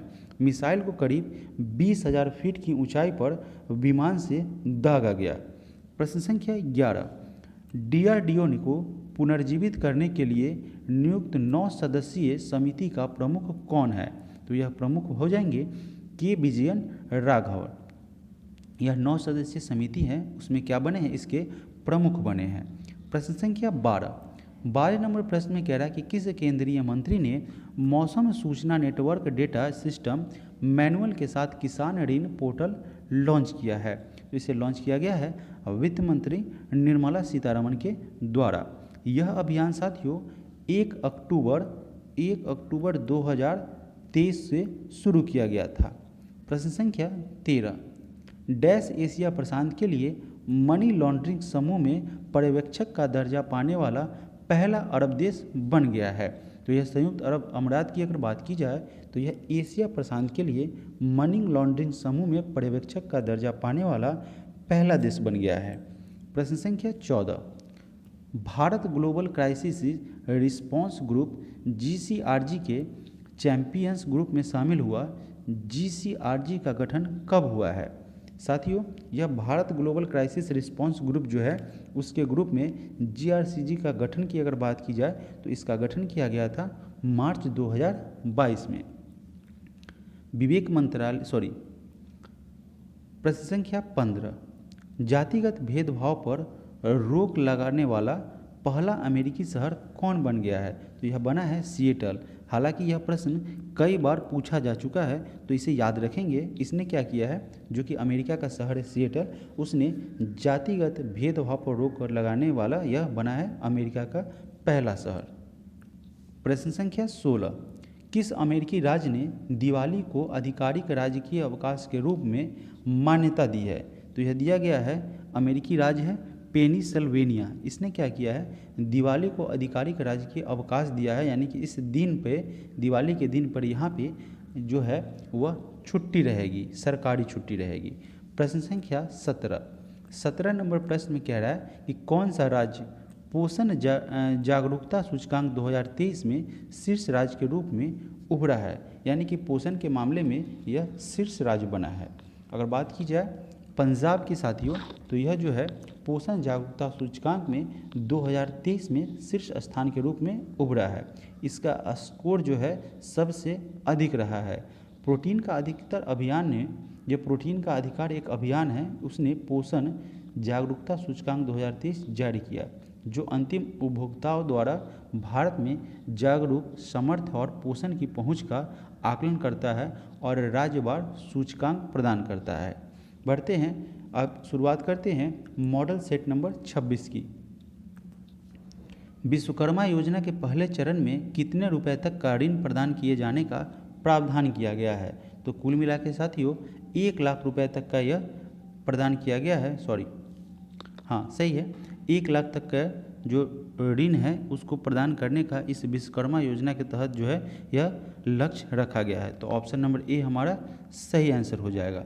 और साथ ही साथ इसमें क्या किया जाएगा, 5% ब्याज दर पर इसे प्रदान किया जाएगा, 5% ब्याज लगेगा। इस योजना को प्रधानमंत्री नरेंद्र मोदी ने 17 सितंबर 2023 को विश्वकर्मा जयंती पर लॉन्च किया है। प्रश्न संख्या 2, निम्नलिखित में से कहाँ से ग्राफीन ऑरोरा कार्यक्रम की शुरुआत की गई है? इसकी शुरुआत की गई है कोच्चि से। प्रश्न संख्या 3, अंतर्राष्ट्रीय बाघ दिवस कब मनाया जाता है? तो साथियों अंतर्राष्ट्रीय बाघ दिवस जो है वह 29 जुलाई को मनाया जाता है। भारत सरकार ने बाघ संरक्षण हेतु प्रोजेक्ट टाइगर परियोजना 1 अप्रैल 1973 को प्रारंभ किया था। प्रश्न संख्या 4, लूना 25 मिशन किस देश का है? तो यह साथियों रसिया का था। चंद्रयान की जो है लॉन्चिंग के कुछ दिन के बाद इसने लूना 25 मिशन जो है वह चांद के दक्षिणी ध्रुव पर उतारने के लिए इस मिशन को भेजा था, जो कि चांद की सतह से टकराकर क्षतिग्रस्त हो गया और लूना 25 का मिशन अधूरा रह गया। प्रश्न संख्या 5, ग्लोबल स्टार्टअप इकोसिस्टम रिपोर्ट 2023 के अनुसार भारतीय शहर बेंगलुरु में कौन सा स्थान मिला है? बेंगलुरु को कौन सा स्थान दिया गया है? तो इसमें बेंगलुरु को 20वां स्थान दिया गया है, ऑप्शन नंबर सी। यह रिपोर्ट जो है वह रिपोर्ट स्टार्टअप जीनोम द्वारा जारी किया गया है। इस रिपोर्ट में संयुक्त राज्य अमेरिका की अगर बात की जाए तो इस रिपोर्ट के अनुसार प्रथम स्थान पर सिलिकॉन वैली है, जो कि संयुक्त राज्य अमेरिका का है। प्रश्न संख्या 6, हाल ही में कार्बन लाइट मेट्रो टेबल पहल किस मेट्रो के द्वारा शुरू किया गया है? तो इस पहल को दिल्ली मेट्रो ने शुरू किया है। यह क्या है, DMRC का लक्ष्य है कि अपने यात्रियों को उनकी यात्रा विकल्पों के महत्वपूर्ण पर्यावरणीय प्रभाव के बारे में बताना है। प्रश्न संख्या 7, सूर्य वसुधा प्रदर्शनी का आयोजन किस शहर में किया गया है? अगर बात करें सूर्य वसुधा प्रदर्शनी का, तो इसका आयोजन साथियों वाराणसी में किया गया है। आखिर ये है क्या सूर्य वसुधा प्रदर्शनी योजना? तो यह जो है संगीत के माध्यम से एकता के एक उल्लेखनीय प्रदर्शन में G20 ऑर्केस्ट्रा, जिसमें G20 सदस्य देशों और आमंत्रित देशों के 101 संगीतकार और गायक शामिल होंगे। बढ़ते हैं प्रश्न में आगे की तरफ। प्रश्न संख्या 8, 8वें नंबर प्रश्न में कह रहा है कि भारत की पहली हाइड्रोजन बस को कहाँ लॉन्च किया गया है? तो इसे लॉन्च किया गया है लद्दाख में, ऑप्शन नंबर ए। देश का अगर बात की जाए तो यह जो है भारत की पहली हाइड्रोजन बस होगी, जो कि लद्दाख में लॉन्च है। प्रश्न संख्या 9, निम्नलिखित में से किस देश में हिलेरी तूफान आया था? एक तूफान था जिसका नामकरण हिलेरी किया गया था और यह साथियों मैक्सिको में आया था। ठीक है। प्रश्न संख्या 10, निम्नलिखित में से कौन सा राज्य निःशुल्क कृत्रिम गर्भाधान उपचार जो है वह प्रदान करने वाला देश का पहला राज्य बन गया है? तो यह बन गया है साथियों गोवा। यह भी प्रश्न की पुनरावृत्ति है, कितने बार यह प्रश्न हो चुका है। तो गोवा जो है निःशुल्क कृत्रिम गर्भाधान उपचार प्रदान करने वाला देश का पहला राज्य बना है। प्रश्न संख्या 11, राष्ट्रीय हरित न्यायाधिकरण ने किस राज्य सरकार को तम्पारा झील के पास अवैध निर्माण नहीं करने का निर्देश जारी किया है? तो यह किया गया है किस राज्य सरकार के द्वारा? यह किया गया है उड़ीसा राज्य सरकार के द्वारा, ऑप्शन नंबर सी। तम्पारा झील उड़ीसा राज्य की एक रामसर स्थल है और राज्य की सबसे बड़ी सुरम्य ताजे पानी की झीलों में से एक है। प्रश्न संख्या 12 नंबर प्रश्न में कह रहा है कि 20 अप्रैल 2023 को अरुणाचल प्रदेश ने किस राज्य के साथ सीमा समझौता पर एग्रीमेंट किया है, समझौता किया है? तो अरुणाचल प्रदेश के द्वारा 20 अप्रैल 2023 को असम राज्य सरकार के द्वारा सीमा समझौता पर एक सहमति ज्ञापन पर हस्ताक्षर किया गया है। प्रश्न संख्या 13 निम्नलिखित में से किस केंद्रीय मंत्रालय के द्वारा युवा 2.0 योजना की शुरुआत की गई है? यह युवा 2.0 की शुरुआत की अगर बात की जाए तो इसे शिक्षा मंत्रालय के द्वारा शुरू किया गया है। शिक्षा मंत्रालय की एक पहल है युवा 2.0 योजना। प्रश्न संख्या 14 भारत के किस राज्य में डाइक्रायोसारिड डायनासोर के अवशेष को खोजा गया है? तो साथियों इसे राजस्थान में प्राप्त किया गया है। इस अवशेष की खोज की गई है और इस प्रकार के डायनासोर जो है उसका अवशेष पहली बार भारत में मिला है। पूर्व में इसके जीवाश्म उत्तरी एवं दक्षिणी अमेरिका, अफ्रीका व चीन में पाए गए थे। प्रश्न संख्या 15 बबली प्रोजेक्ट किस राज्य के बीच विवादित है? अगर बात की जाए इस बबली प्रोजेक्ट की तो साथियों यह जो है महाराष्ट्र और कर्नाटक के बीच जो है एक विवादित प्रोजेक्ट है। आखिर यह है क्या? तो गोदावरी नदी पर स्थित इस बबली प्रोजेक्ट महाराष्ट्र और तेलंगाना की एक अंतर्राज्यीय विवादित बांध परियोजना है। फरवरी 2023 के सुप्रीम कोर्ट के आदेश के अनुसार बबली परियोजना की गेट हर साल 1 जुलाई से 28 अक्टूबर तक खुले रहने चाहिए। प्रश्न संख्या 16 में कह रहा है वर्ष 2022 के लिए श्रीलाल शुक्ल स्मृति इफ्को साहित्य सम्मान किसको दिया गया है? तो साथियों यह सम्मान जो है जयनंदन जी को प्रदान किया गया है। श्रीलाल शुक्ल स्मृति इफ्को साहित्य सम्मान इफ्को जो एक उर्वरक है उसका सबसे अधिक उत्पादन और विपणन करने वाली सहकारी संस्था है। प्रश्न संख्या 17 हॉकी एशियाई चैंपियंस ट्रॉफी 2023 का उपविजेता कौन सा देश रहा है? तो साथियों उपविजेता की बात की जाए तो यह जो है क्या किया गया था, इसका उपविजेता मलेशिया रहा था और भारत ने फाइनल में मलेशिया को 4-3 से हराया था। प्रश्न संख्या 18 नंबर प्रश्न में कह रहा है कि निम्नलिखित में से किस व्यक्ति को डॉक्टर फादर कामिल बुलकेरी ठीक है इस पुरस्कार से 2023 प्रदान किया गया था? तो साथियों विभा रानी को डॉक्टर फादर कामिक बुलके ठीक है, यहाँ पे बुलके है बुलके ठीक है, डॉक्टर फादर कितना गंदा है यार, अब लिखते हैं देखिए बुलके, डॉक्टर फादर कामिल बुलके पुरस्कार 2023 से साथियों विभा रानी को सम्मानित किया गया है। यह पुरस्कार हिंदी भाषा और साहित्य की सेवा के लिए प्रदान किया जाता है। प्रश्न संख्या 1 आर्थिक समीक्षा 2022-23 के अनुसार मोबाइल फ़ोन निर्माण में विश्व में भारत का कौन सा स्थान है? साथियों यह मॉडल नंबर 27 है, यानी कि टेस्ट मॉडल पेपर की जो है वह 27 है करेंट अफेयर्स का। तो इसमें जो अगर बात की जाए आर्थिक समीक्षा 2022-23 के अनुसार मोबाइल फ़ोन निर्माण में विश्व में भारत का स्थान पूछा जा रहा है। तो अगर बात की जाए तो इसमें भारत का दूसरा स्थान है। अगर बात की जाए पहले स्थान की तो पहला स्थान वैक्सीन निर्माण में पहला स्थान भारत का है। ठीक है, अगला प्रश्न है प्रश्न संख्या 2 राष्ट्रमंडल खेल 2022 में भारत द्वारा जीते गए स्वर्ण पदक, रजत पदक तथा कांस्य पदक का सही क्रम क्या है? प्रश्न कहाँ से पूछा गया है? राष्ट्रमंडल खेल 2022 से। तो इसमें इस राष्ट्रमंडल खेल 2022 में भारत ने 22 गोल्ड, 16 रजत और 30 कांस्य पदक जीते थे और कुल मिला के अगर बात की जाए तो 61 पदक था। जोड़िए 6 3 9 2 11 2 और 1 3 1 4 और 2 6 कुल मिला के 61 पदक जीते थे, जिसमें से 22 गोल्ड, 16 सिल्वर और 23 कांस्य पदक यानी कि आपका ब्रॉन्ज मेडल था। प्रश्न संख्या 3 ग्लोबल लिवेबिलिटी इंडेक्स 2023 के अनुसार दुनिया का सबसे ज़्यादा रहने योग्य शहर कौन बना है? तो आप सभी जानते हैं वियना, ऑस्ट्रिया की जो है ऑस्ट्रिया की राजधानी वियना है जो कि ग्लोबल लिविलिटी इंडेक्स 2023 के अनुसार दुनिया का सबसे ज़्यादा रहने योग्य शहर बन गया है। इस रहने योग्य शहरों में दूसरे स्थान पर कोपेनहेगन डेनमार्क रहा है, यह दूसरे स्थान पर रहा है। और भारत के 5 शहर नई दिल्ली, मुंबई, बेंगलुरु, चेन्नई और अहमदाबाद इस सूची में शामिल है। नई दिल्ली तथा मुंबई का स्थान 141वां है।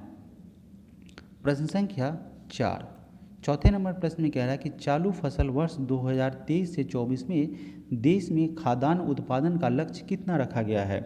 चालू वर्ष 2023 से 24 की अगर बात की जाए तो देश में खाद्यान्न उत्पादन का लक्ष्य जो है वह साथियों 332 मिलियन टन का यह निर्धारित किया गया है, यह लक्ष्य रखा गया है। प्रश्न संख्या 5, IMEC का पूर्ण रूप क्या होगा। इस IMEC का पूर्ण रूप हो जाएगा India middle east Europe corridor, option number D. इस कॉरिडोर का मूल उद्देश्य है मध्य पूर्व एशिया के रास्ते भारत एवं यूरोप के बीच कनेक्टिविटी बढ़ाकर व्यापार को विस्तारित करना और सुदृढ़ बनाना। प्रश्न संख्या 6, निम्नलिखित में से किस व्यक्ति को चमेली देवी जैन पत्रकारिता पुरस्कार 2022 प्रदान किया गया है। तो यह पुरस्कार साथियों धन्या राजेंद्रन को दिया गया है। अगर बात की जाए यह धन्या राजेंद्रन की तो न्यूज मिनट्स की सह संस्थापक व प्रधान संपादक जो है यह है धन्या राजेंद्रन। इन्हीं को यह पत्रकारिता के क्षेत्र में चमेली देवी जैन पुरस्कार 2022 प्रदान किया गया है।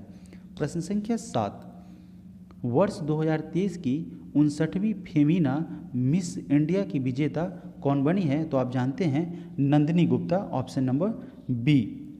यह 2023 की 59वीं फेमिना मिस इंडिया बनी है। दक्षिण कोरिया की सुंदरी मीना सुचोई को मिस अर्थ 2022 चुना गया है और भारत की सरगम कौशल को मिसेज वर्ल्ड 2022 चुना गया है। प्रश्न संख्या 8, 8वें नंबर प्रश्न में कह रहा है कि ऑल इंडिया फुटबॉल फेडरेशन के द्वारा वर्ष 2022-23 के लिए सर्वश्रेष्ठ भारतीय फुटबॉलर किसे चुना गया है। तो सर्वश्रेष्ठ फुटबॉलर 2022-23 के लिए ऑल इंडिया फुटबॉल फेडरेशन के द्वारा लालियान ज्वाला छांगटे को चुना गया है, जो कि मिजोरम के रहने वाले हैं। प्रश्न संख्या 9, भारतीय सेना ने कहां पर आग्नेयास्त्र वन सैन्य अभ्यास किया है। तो भारतीय सेना के द्वारा यह आग्नेयास्त्र सैन्य अभ्यास वन जो है वह किया गया है लद्दाख में। प्रश्न संख्या 10, निम्नलिखित में से किसका आत्मकथा ऑन बैलेंस, यह एक ऑन बैलेंस एक आत्मकथा है, पूछा गया है यह किसके द्वारा लिखा गया है। तो यह किसकी आत्मकथा है। तो यह जो है लीला सेठ की आत्मकथा है, जो है जिसका शीर्षक है ऑन बैलेंस। प्रश्न संख्या 11, निम्नलिखित में से किस राज्य सरकार के द्वारा मिशन स्कूल ऑफ एक्सीलेंस की शुरुआत की गई है। साथियों इस मिशन एक्सीलेंस की शुरुआत जो है वह गुजरात सरकार के द्वारा किया गया है, ऑप्शन नंबर ए। इस मिशन का शुभारंभ प्रधानमंत्री नरेंद्र मोदी ने गांधीनगर में स्थित अदालत में 19 अक्टूबर 2022 को किया।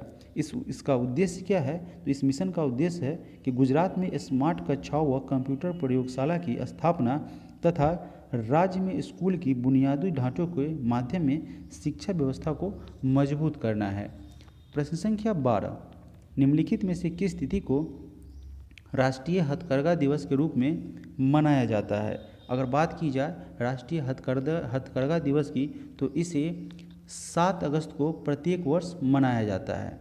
इस घटना की अगर बात की जाए तो 1 अगस्त को वर्ल्ड वाइड डे मनाया जाता है और 1905 ईस्वी में लॉर्ड कर्जन ने बंगाल विभाजन की घोषणा की थी। बंगाल विभाजन के विरोध के स्वरूप 7 अगस्त 1905 को स्वदेशी आंदोलन की शुरुआत हुई थी और इसी घटना की याद में हर वर्ष 7 अगस्त को राष्ट्रीय हथकरघा दिवस मनाया जाता है। प्रश्न संख्या 13, बिहार सरकार ने किसी भी दुर्घटना के लिए प्रवासी मजदूरों के मौत पर मिलने वाली मुआवजा राशि 1 लाख रुपए से बढ़ाकर कितना कर दिया है। तो यह राशि बढ़कर 2 लाख रुपए कर दिया गया है।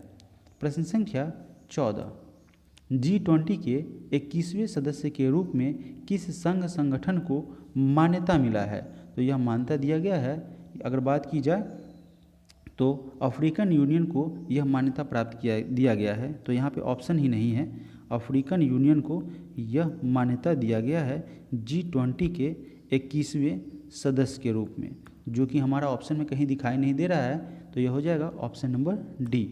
प्रश्न संख्या 15, अप्रैल 2023 में चुनाव आयोग ने एक फैसले के तहत निम्नलिखित में से किस राजनीतिक दल से राष्ट्रीय स्तर की पार्टी का दर्जा वापस नहीं लिया है? तो यह नहीं लिया गया है मार्क्सवादी कम्युनिस्ट पार्टी से। ठीक है, मार्क्सवादी कम्युनिस्ट पार्टी से राष्ट्रीय स्तर की पार्टी का दर्जा वापस नहीं लिया गया है। प्रश्न संख्या 16 नंबर प्रश्न में कह रहा है कि राष्ट्रीय विनिर्माण नवाचार सर्वेक्षण 2021 से 22 के अनुसार सबसे ज़्यादा अभिनव राज्य कौन सा है? तो सबसे ज़्यादा अभिनव राज्य 2021-22 के अनुसार राष्ट्रीय विनिर्माण नवाचार सर्वेक्षण की इसमें कर्नाटक को प्रदान किया गया है, ऑप्शन नंबर डी। प्रश्न संख्या 17, संयुक्त राज्य अमेरिका ने किस वर्ष तक निवल कार्बन शून्य का लक्ष्य घोषित किया है? तो यह लक्ष्य घोषित किया गया है 2050 तक। संयुक्त राज्य अमेरिका का यह टारगेट है कि 2050 तक कार्बन उत्पादन में क्या हो जाएगा, शून्य लक्ष्य हासिल कर लेना है। प्रश्न संख्या 18 नंबर प्रश्न में कह रहा है कि संयुक्त राष्ट्र शांति मिशनों के प्राण यानी कि इस मिशन में प्राण गंवाने वाले शांति सैनिकों की स्मृति में, उनकी याद में, उनके सम्मान में संयुक्त राष्ट्र मुख्यालय में मेमोरियल वॉल स्थापित करने का प्रस्ताव किस देश के द्वारा लाया गया है? तो यह प्रस्ताव लाया गया है भारत के द्वारा। भारत हमेशा से अपने सैनिकों के सम्मान में, वैसे तो सारे देश अपने सैनिकों का सम्मान करते हैं, उनमें भारत सबसे हमेशा आगे रहा है। मॉडल सेट नंबर 28 का पहला प्रश्न, वर्ष 2023 में अर्थ ओवरशूट डे किस तिथि को मनाया गया है? तो यह जो है ओवरशूट जो है अर्थ ओवरशूट डे 2 अगस्त को मनाया गया है, option number A. Earth overshoot day से तात्पर्य क्या है कि किसी कैलेंडर वर्ष में उस तिथि से है जिस दिन मानव ने उस वर्ष के लिए उपलब्ध प्राकृतिक संसाधनों का उपभोग कर लिया हो। प्रश्न संख्या 2, पुस्तक स्मोक एंड एसेज इसके लेखक कौन है? साथियों, पुस्तक स्मोक एंड एसेज के लेखक हैं Amitabh Ghosh, option number B. प्रश्न संख्या 3, वस्तु एवं सेवा कर जिसे GST के नाम से जानते हैं, क्षतिपूर्ति उपकर को कब तक समाप्त करने का निर्णय लिया गया है? तो इसे 30 जून 2022 तक समाप्त करने का निर्णय लिया गया है। हालांकि केंद्रीय वित्त मंत्री की अध्यक्षता वाली GST परिषद ने इसे आगे भी जारी रखने का निर्णय लिया है।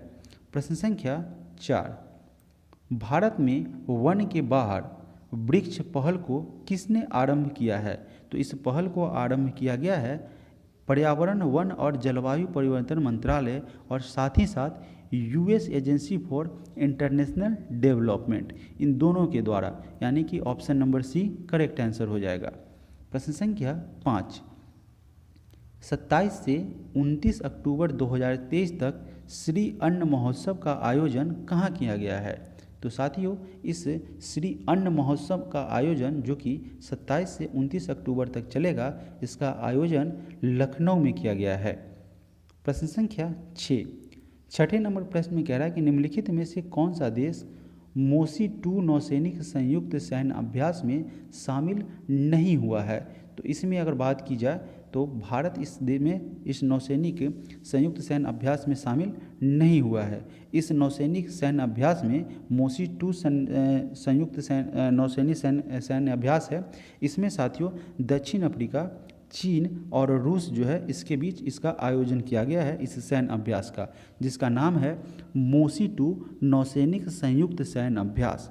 प्रश्न संख्या 7, भारत का पहला राज्य कौन सा है जिसने अर्धचालक नीति 2022-27 जारी किया है?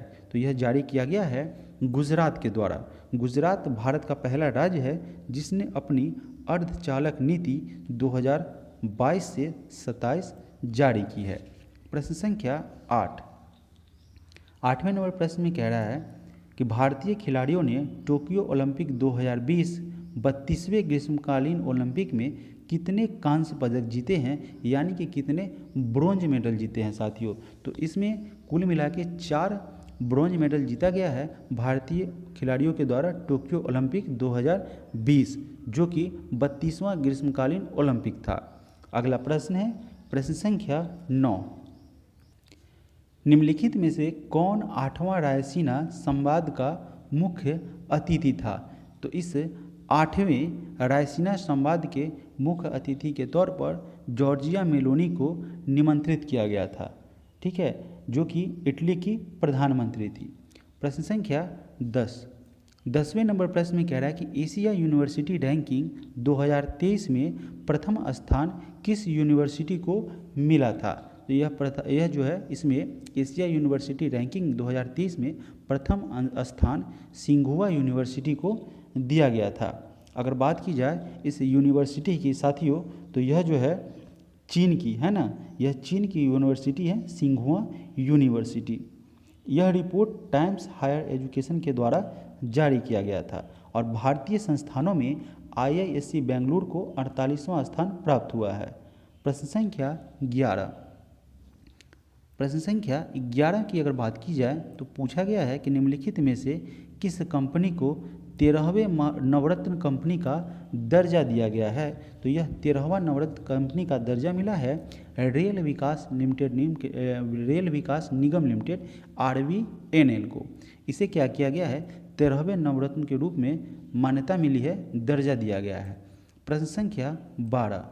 स्वर्णाभूषण की बिक्री के लिए 6 डिजिट की हॉल मार्किंग किस तिथि से अनिवार्य कर दिया गया है, यानी कि ऐसा कंपलसरी कर दिया गया है? तो यह किया गया है 1 अप्रैल 2023 से। प्रश्न संख्या 13। भारत फ्रांस तथा UAE समुद्री साझेदारी अभ्यास का आयोजन कहाँ किया गया है? तो इस भारत फ्रांस तथा UAE के मध्य समुद्री सैन्य अभ्यास का आयोजन साथियों ओमान की खाड़ी में किया गया है। Option number A। प्रश्न संख्या 14। 14 नंबर प्रश्न में कह रहा है कि भारतीय रिजर्व बैंक RBI ने किस तिथि को रुपये 2000 मूल्य के करेंसी नोट को चलन से वापस लेने की घोषणा की थी?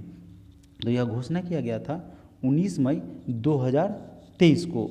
भारतीय रिजर्व बैंक ने बैंकों की अदायगी राशियों को उनके सही मालिक को लौटाने के लिए 100 दिन यानी कि 100 भुगतान अभियान, एक भुगतान था, इस अभियान का नाम था 100 दिन 100 भुगतान अभियान चलाया था। प्रश्न संख्या 15।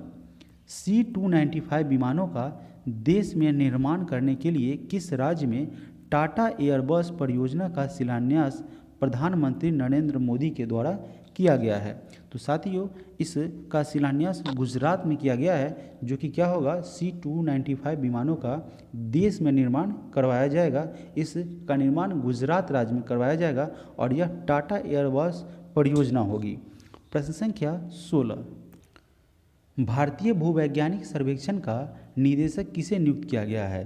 तो यह भारतीय भूवैज्ञानिक सर्वेक्षण के निदेशक पद पर जनार्दन प्रसाद को क्या किया गया है? नियुक्त किया गया है। TG सीताराम को अखिल भारतीय तकनीक शिक्षा परिषद का अध्यक्ष नियुक्त किया गया है। प्रश्न संख्या 17।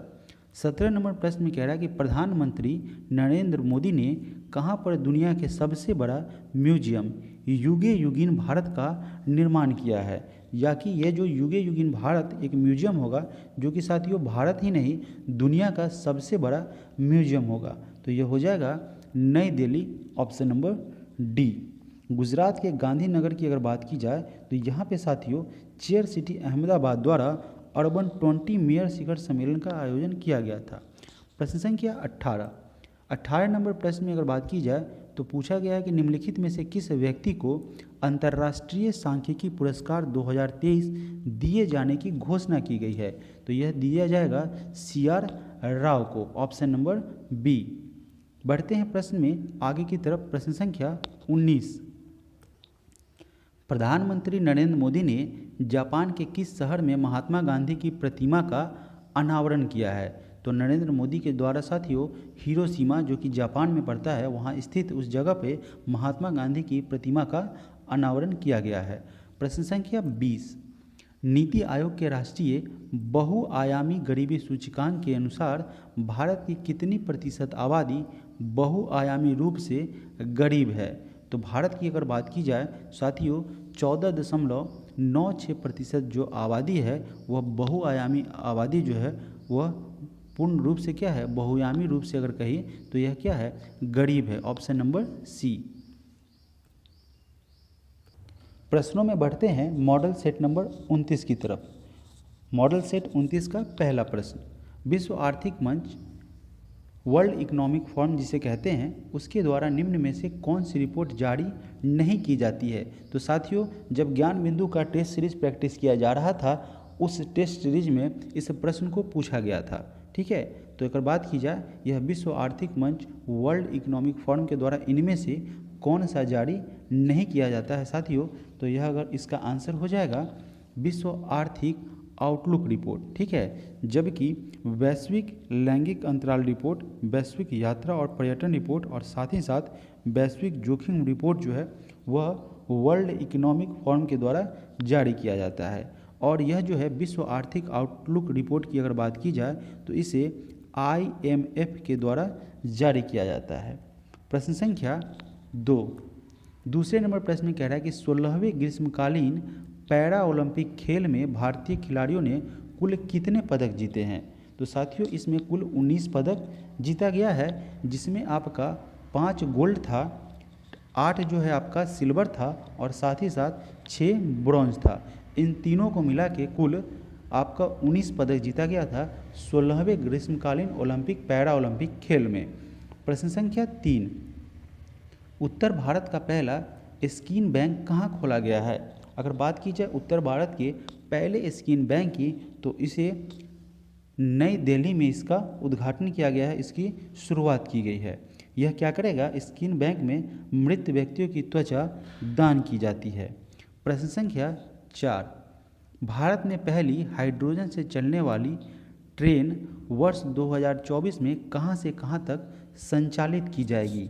तो इसका संचालन साथियों जींद से सोनीपत मार्ग पर किया जाएगा, 2024 में किया जाएगा और भारत में हाइड्रोजन से चलने वाली पहली ट्रेन होगी। प्रश्न संख्या 5, भारत के राजस्व खुफिया निदेशालय तथा अमेरिका ने अवैध खतरनाक दवाओं के अंतर्राष्ट्रीय शिपमेंट रोकने के लिए कौन सा ऑपरेशन चलाया है। तो इस ऑपरेशन का नाम दिया गया है ऑपरेशन बॉर्डर स्वॉर्ड।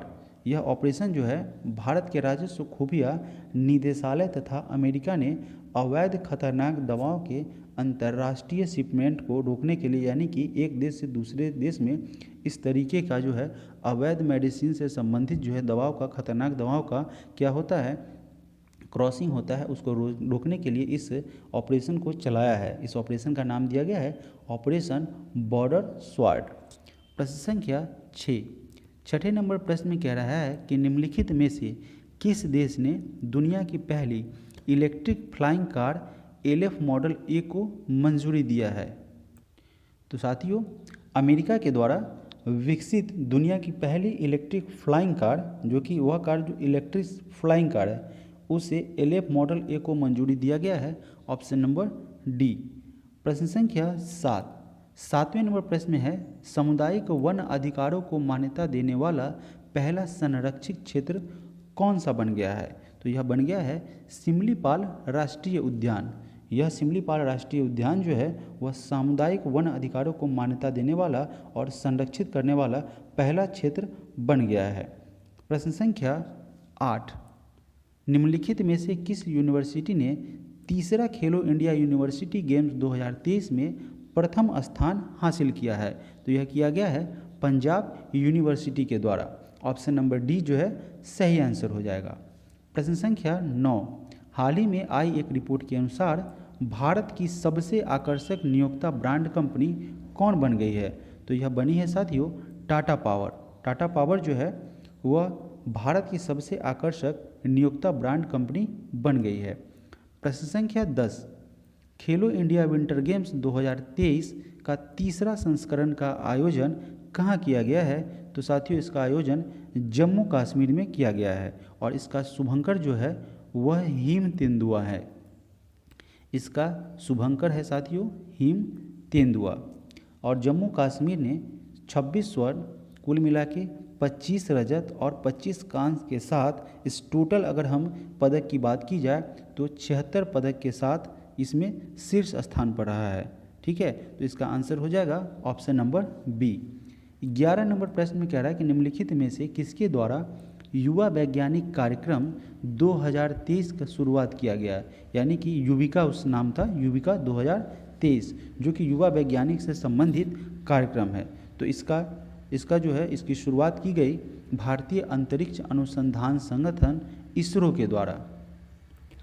प्रश्न संख्या 12, निम्नलिखित में से कौन भारतीय तटरक्षक बल के नए महानिदेशक नियुक्त हुए हैं? तो वह हुए हैं राकेश पाल। राकेश पाल को भारतीय तटरक्षक बल का यानी कि इंडियन कोस्ट गार्ड की अगर बात की जाए उसका नया महानिदेशक बनाया गया है, और वह जो है इस तटरक्षक बल के 25वें महानिदेशक बने हैं। प्रश्न संख्या 13 नंबर प्रश्न में कह रहा है कि निम्नलिखित में से कौन सा देश फीफा महिला विश्व कप 2023 का विजेता है? तो साथियों यह प्रश्न की भी पुनरावृत्ति है, इसका आंसर हो जाएगा स्पेन। स्पेन जो है फीफा महिला विश्व कप 2023 की विजेता टीम है। प्रश्न संख्या 14, और इसके अलावा अगर हम उपविजेता टीम की बात की जाए तो यह यानी कि उपविजेता जिसको रनर अप कहते हैं, उपविजेता है इंग्लैंड। ठीक है, उपविजेता साथियों आपका इंग्लैंड हो जाएगा और विजेता आपका स्पेन हो जाएगा। प्रश्न संख्या 14 नंबर प्रश्न में कह रहा था भारत सरकार ने चेन्नई के पास भारत का पहला मल्टी मॉडल लॉजिस्टिक पार्क स्थापित करने हेतु किस कंपनी के साथ अनुबंध किया है? तो यह अनुबंध किया गया है रिलायंस इंडस्ट्री और भारत सरकार के मध्य। प्रश्न संख्या 15, बितस्ता महोत्सव का आयोजन कहाँ किया गया है? तो साथियों इस बितस्ता महोत्सव की अगर बात की जाए, इस बितस्ता महोत्सव इसका आयोजन जम्मू कश्मीर में किया गया है और संस्कृति मंत्रालय के द्वारा इसका आयोजन में क्या किया गया है? इसका आयोजन संस्कृति मंत्रालय के माध्यम से किया गया है बितस्ता महोत्सव का आयोजन। प्रश्न संख्या 16 नंबर प्रश्न में कह रहा है कि निम्नलिखित में से किस व्यक्ति को कीर्ति चक्र पुरस्कार 2023 नहीं दिया गया है? अगर बात की जाए इस ऑप्शन से तो इसमें दिलीप कुमार दास, बबलू राभा और राजकुमार यादव, इनको कीर्ति चक्र पुरस्कार प्रदान किया गया है, जबकि नायक भीम सिंह को साथियों इसमें कीर्ति चक्र पुरस्कार प्रदान नहीं किया गया है। प्रश्न संख्या 17 में कह रहा है कि निम्नलिखित में से कौन सा पुस्तक the magic of the last story, इसका क्या है? इसकी लेखिका है। इस पुस्तक का शीर्षक है the magic of the last story. पूछा गया है इस पुस्तक की लेखक अथवा लेखिका कौन है? तो इसे लिखा गया है सुधा मूर्ति के द्वारा। प्रश्न संख्या 18, केंद्रीय अन्वेषण ब्यूरो यानी कि सीबीआई ने वर्ष 2023 में अपनी स्थापना के कितने वर्ष पूरे होने पर हीरक जयंती मनाया है?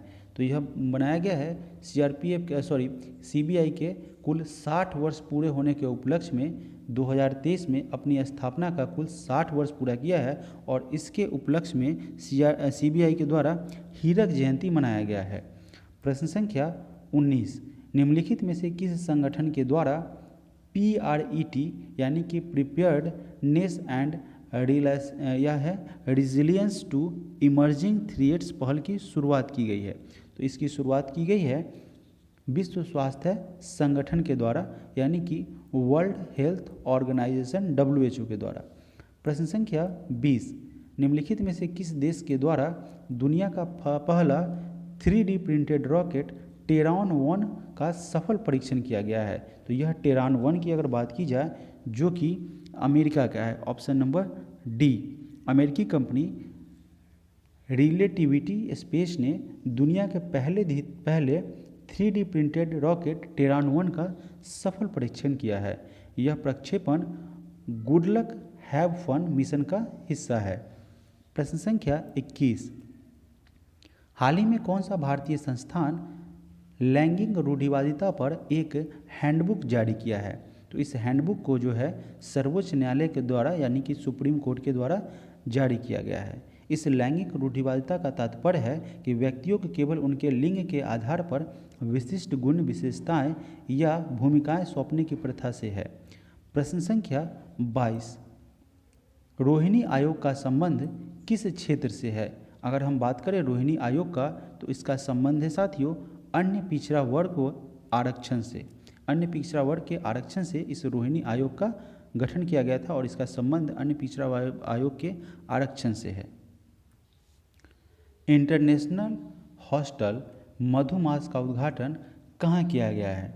तो साथियों इसका उद्घाटन नई दिल्ली में किया गया है, जो कि भारतीय कृषि अनुसंधान संस्था पूसा के अंतर्राष्ट्रीय छात्रावास मधुमास का शुभारंभ केंद्रीय कृषि एवं किसान कल्याण मंत्री नरेंद्र सिंह तोमर के द्वारा किया गया है। प्रश्न संख्या 2, प्रधानमंत्री नरेंद्र मोदी के द्वारा किस राज्य में साई हीरा ग्लोबल कन्वेंशन सेंटर का उद्घाटन किया गया है? तो इसका उद्घाटन साथियों आंध्र प्रदेश में किया गया है नरेंद्र मोदी के द्वारा। प्रश्न संख्या 3, किस अंतरिक्ष एजेंसी ने पुष्टि की है कि पहली बार मंगल ग्रह से पृथ्वी पर एक एलियन सिग्नल भेजा गया है? यह प्रश्न में पूछा गया है कि इसकी पुष्टि जो है पहली बार किस अंतरिक्ष के द्वारा किया गया है कि पहली बार मंगल ग्रह से पृथ्वी पर एक एलियन सिग्नल भेजा गया है? तो इसकी पुष्टि की गई है ESA के द्वारा। अगर इस ESA की बात करें तो यह है यूरोपीय अंतरिक्ष एजेंसी। उन्होंने यह पहली बार यह पुष्टि की है कि मंगल ग्रह से क्या किया गया है, एलियन के द्वारा सिग्नल भेजा गया है। प्रश्न संख्या 4, चौथे नंबर प्रश्न में कह रहा है कि आर्मी सर्विस कोर में communication zone mechanical transport battalion का कार्यभार संभालने वाली पहली महिला अधिकारी कौन है?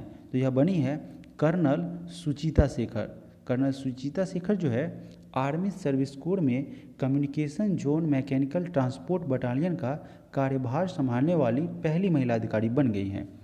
प्रश्न संख्या 5, विश्व जल दिवस की अगर बात की जाए यानी कि वर्ल्ड वाटर डे कब मनाया जाता है? तो साथियों इसे 22 मार्च को मनाया जाता है। प्रश्न संख्या 6, किस केंद्रीय मंत्रालय ने युवा पेशेवरों के लिए दक्षता पोर्टल लॉन्च किया है? तो यह दक्षता पोर्टल की अगर बात की जाए तो यह कार्मिक लोक शिकायत और पेंशन मंत्रालय के द्वारा इस युवा पेशेवरों के लिए एक दक्षता पोर्टल लॉन्च किया गया है। प्रश्न संख्या 7, जून 2023 में निम्नलिखित में से कौन सा bank inter operable cardless cash withdrawal सुविधा शुरू करने वाला पहला सार्वजनिक क्षेत्र का बैंक बन गया, जिसके माध्यम से ग्राहक बैंक के ATM से UPI का उपयोग करके नकदी निकाल सकता है? तो यह बना है साथियों बैंक ऑफ बड़ौदा।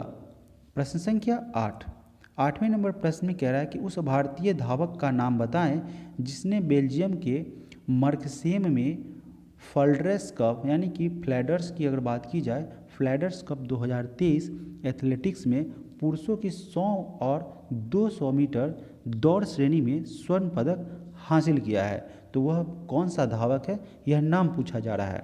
तो ऐसा करने वाले धावक हैं अमलान बोर्गोहेन। उन्होंने क्या किया है, बेल्जियम के मर्कसेम में फ्लैडर्स कप 2023 में एथलेटिक्स की पुरुषों की 100 मीटर और 200 मीटर दोनों श्रेणी में स्वर्ण पदक हासिल किए हैं। प्रश्न संख्या 9, समर्थ अभियान के तहत ग्रामीण विकास मंत्रालय का लक्ष्य कितने ग्राम पंचायतों में डिजिटल परिवर्तन लाना है? तो ऐसा टारगेट किया गया है कि कुल 50,000 ग्रामीण जो है 50,000 जो है वह जो है इसके तहत ग्रामीण विकास मंत्रालय का लक्ष्य है कि जितने भी 50,000 पंचायत हैं उनमें डिजिटल परिवर्तन लाने का टारगेट रखा गया है। प्रश्न संख्या 10, जून 2023 में भारत और ADB ने यानी कि एशियन डेवलपमेंट बैंक ने डैश में कृषि उत्पादकता और बागवानी कृषि व्यवसाय को बढ़ावा देने के लिए $130 मिलियन के ऋण समझौते पर हस्ताक्षर किए हैं। तो भारत ADB ने पूछा है किसमें कृषि उत्पादकता और बागवानी को बढ़ाने के लिए। तो यहाँ पे किस राज्य की अगर बात की जाए तो यह किया गया है हिमाचल प्रदेश राज्य में कृषि उत्पादकता और बागवानी के व्यवसाय में बढ़ाने के लिए यानी कि उसके डेवलपमेंट के लिए $130 मिलियन के ऋण एग्रीमेंट पर हस्ताक्षर किए हैं। प्रश्न संख्या 11 नंबर प्रश्न में कह रहा है कि हाल ही में निम्नलिखित में से किस बैंक ने हैदराबाद में झील सफाई अभियान क्लीनथॉन शुरू करने के लिए एनजीओ ध्रुवांश के साथ साझेदारी की है? तो यह किया गया है एक्सिस बैंक के द्वारा। एक्सिस बैंक ने हैदराबाद में झील सफाई अभियान, जिसका नाम दिया गया है उस अभियान का क्लीनथॉन, यह शुरू करने के लिए एनजीओ ध्रुवांश के साथ साझेदारी की है। प्रश्न संख्या 12, निम्नलिखित में से किस शहर में पहली बार अंतर्राष्ट्रीय खेल महोत्सव का आयोजन किया गया है? तो यह पहली बार अंतर्राष्ट्रीय खेल महोत्सव का आयोजन कोलकाता में किया गया है, ऑप्शन नंबर डी। प्रश्न संख्या 13, किस स्थान पर नैनो जैव प्रौद्योगिकी अनुसंधान केंद्र ने नैनो यूरिया विकसित किया है? तो यह विकसित किया गया है गांधीनगर में, गुजरात के गांधीनगर में। प्रश्न संख्या 14, निम्नलिखित में से किस तिथि को बिहार में प्रतिबंध दिवस यानी कि शराब नहीं सेवन के लिए मनाया जाता है? तो यह मनाया गया है, इस तिथि को निर्धारित किया गया है 26 नवंबर, ऑप्शन नंबर सी। इस 26 नवंबर को क्या किया गया है? शराब नहीं सेवन के रूप में मनाया गया है।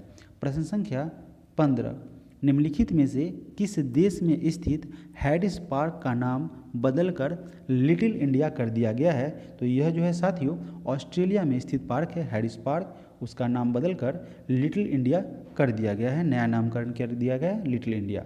प्रश्न संख्या 16 नंबर प्रश्न में कह रहा है कि निम्नलिखित में से किस राज्य में राजा कृषि उत्सव मनाया गया है? तो इस राजा कृषि उत्सव को साथियों उड़ीसा में मनाया गया है, ऑप्शन नंबर सी। इसे वहाँ पे स्विंग फेस्टिवल के नाम से भी जाना जाता है। प्रश्न संख्या 17,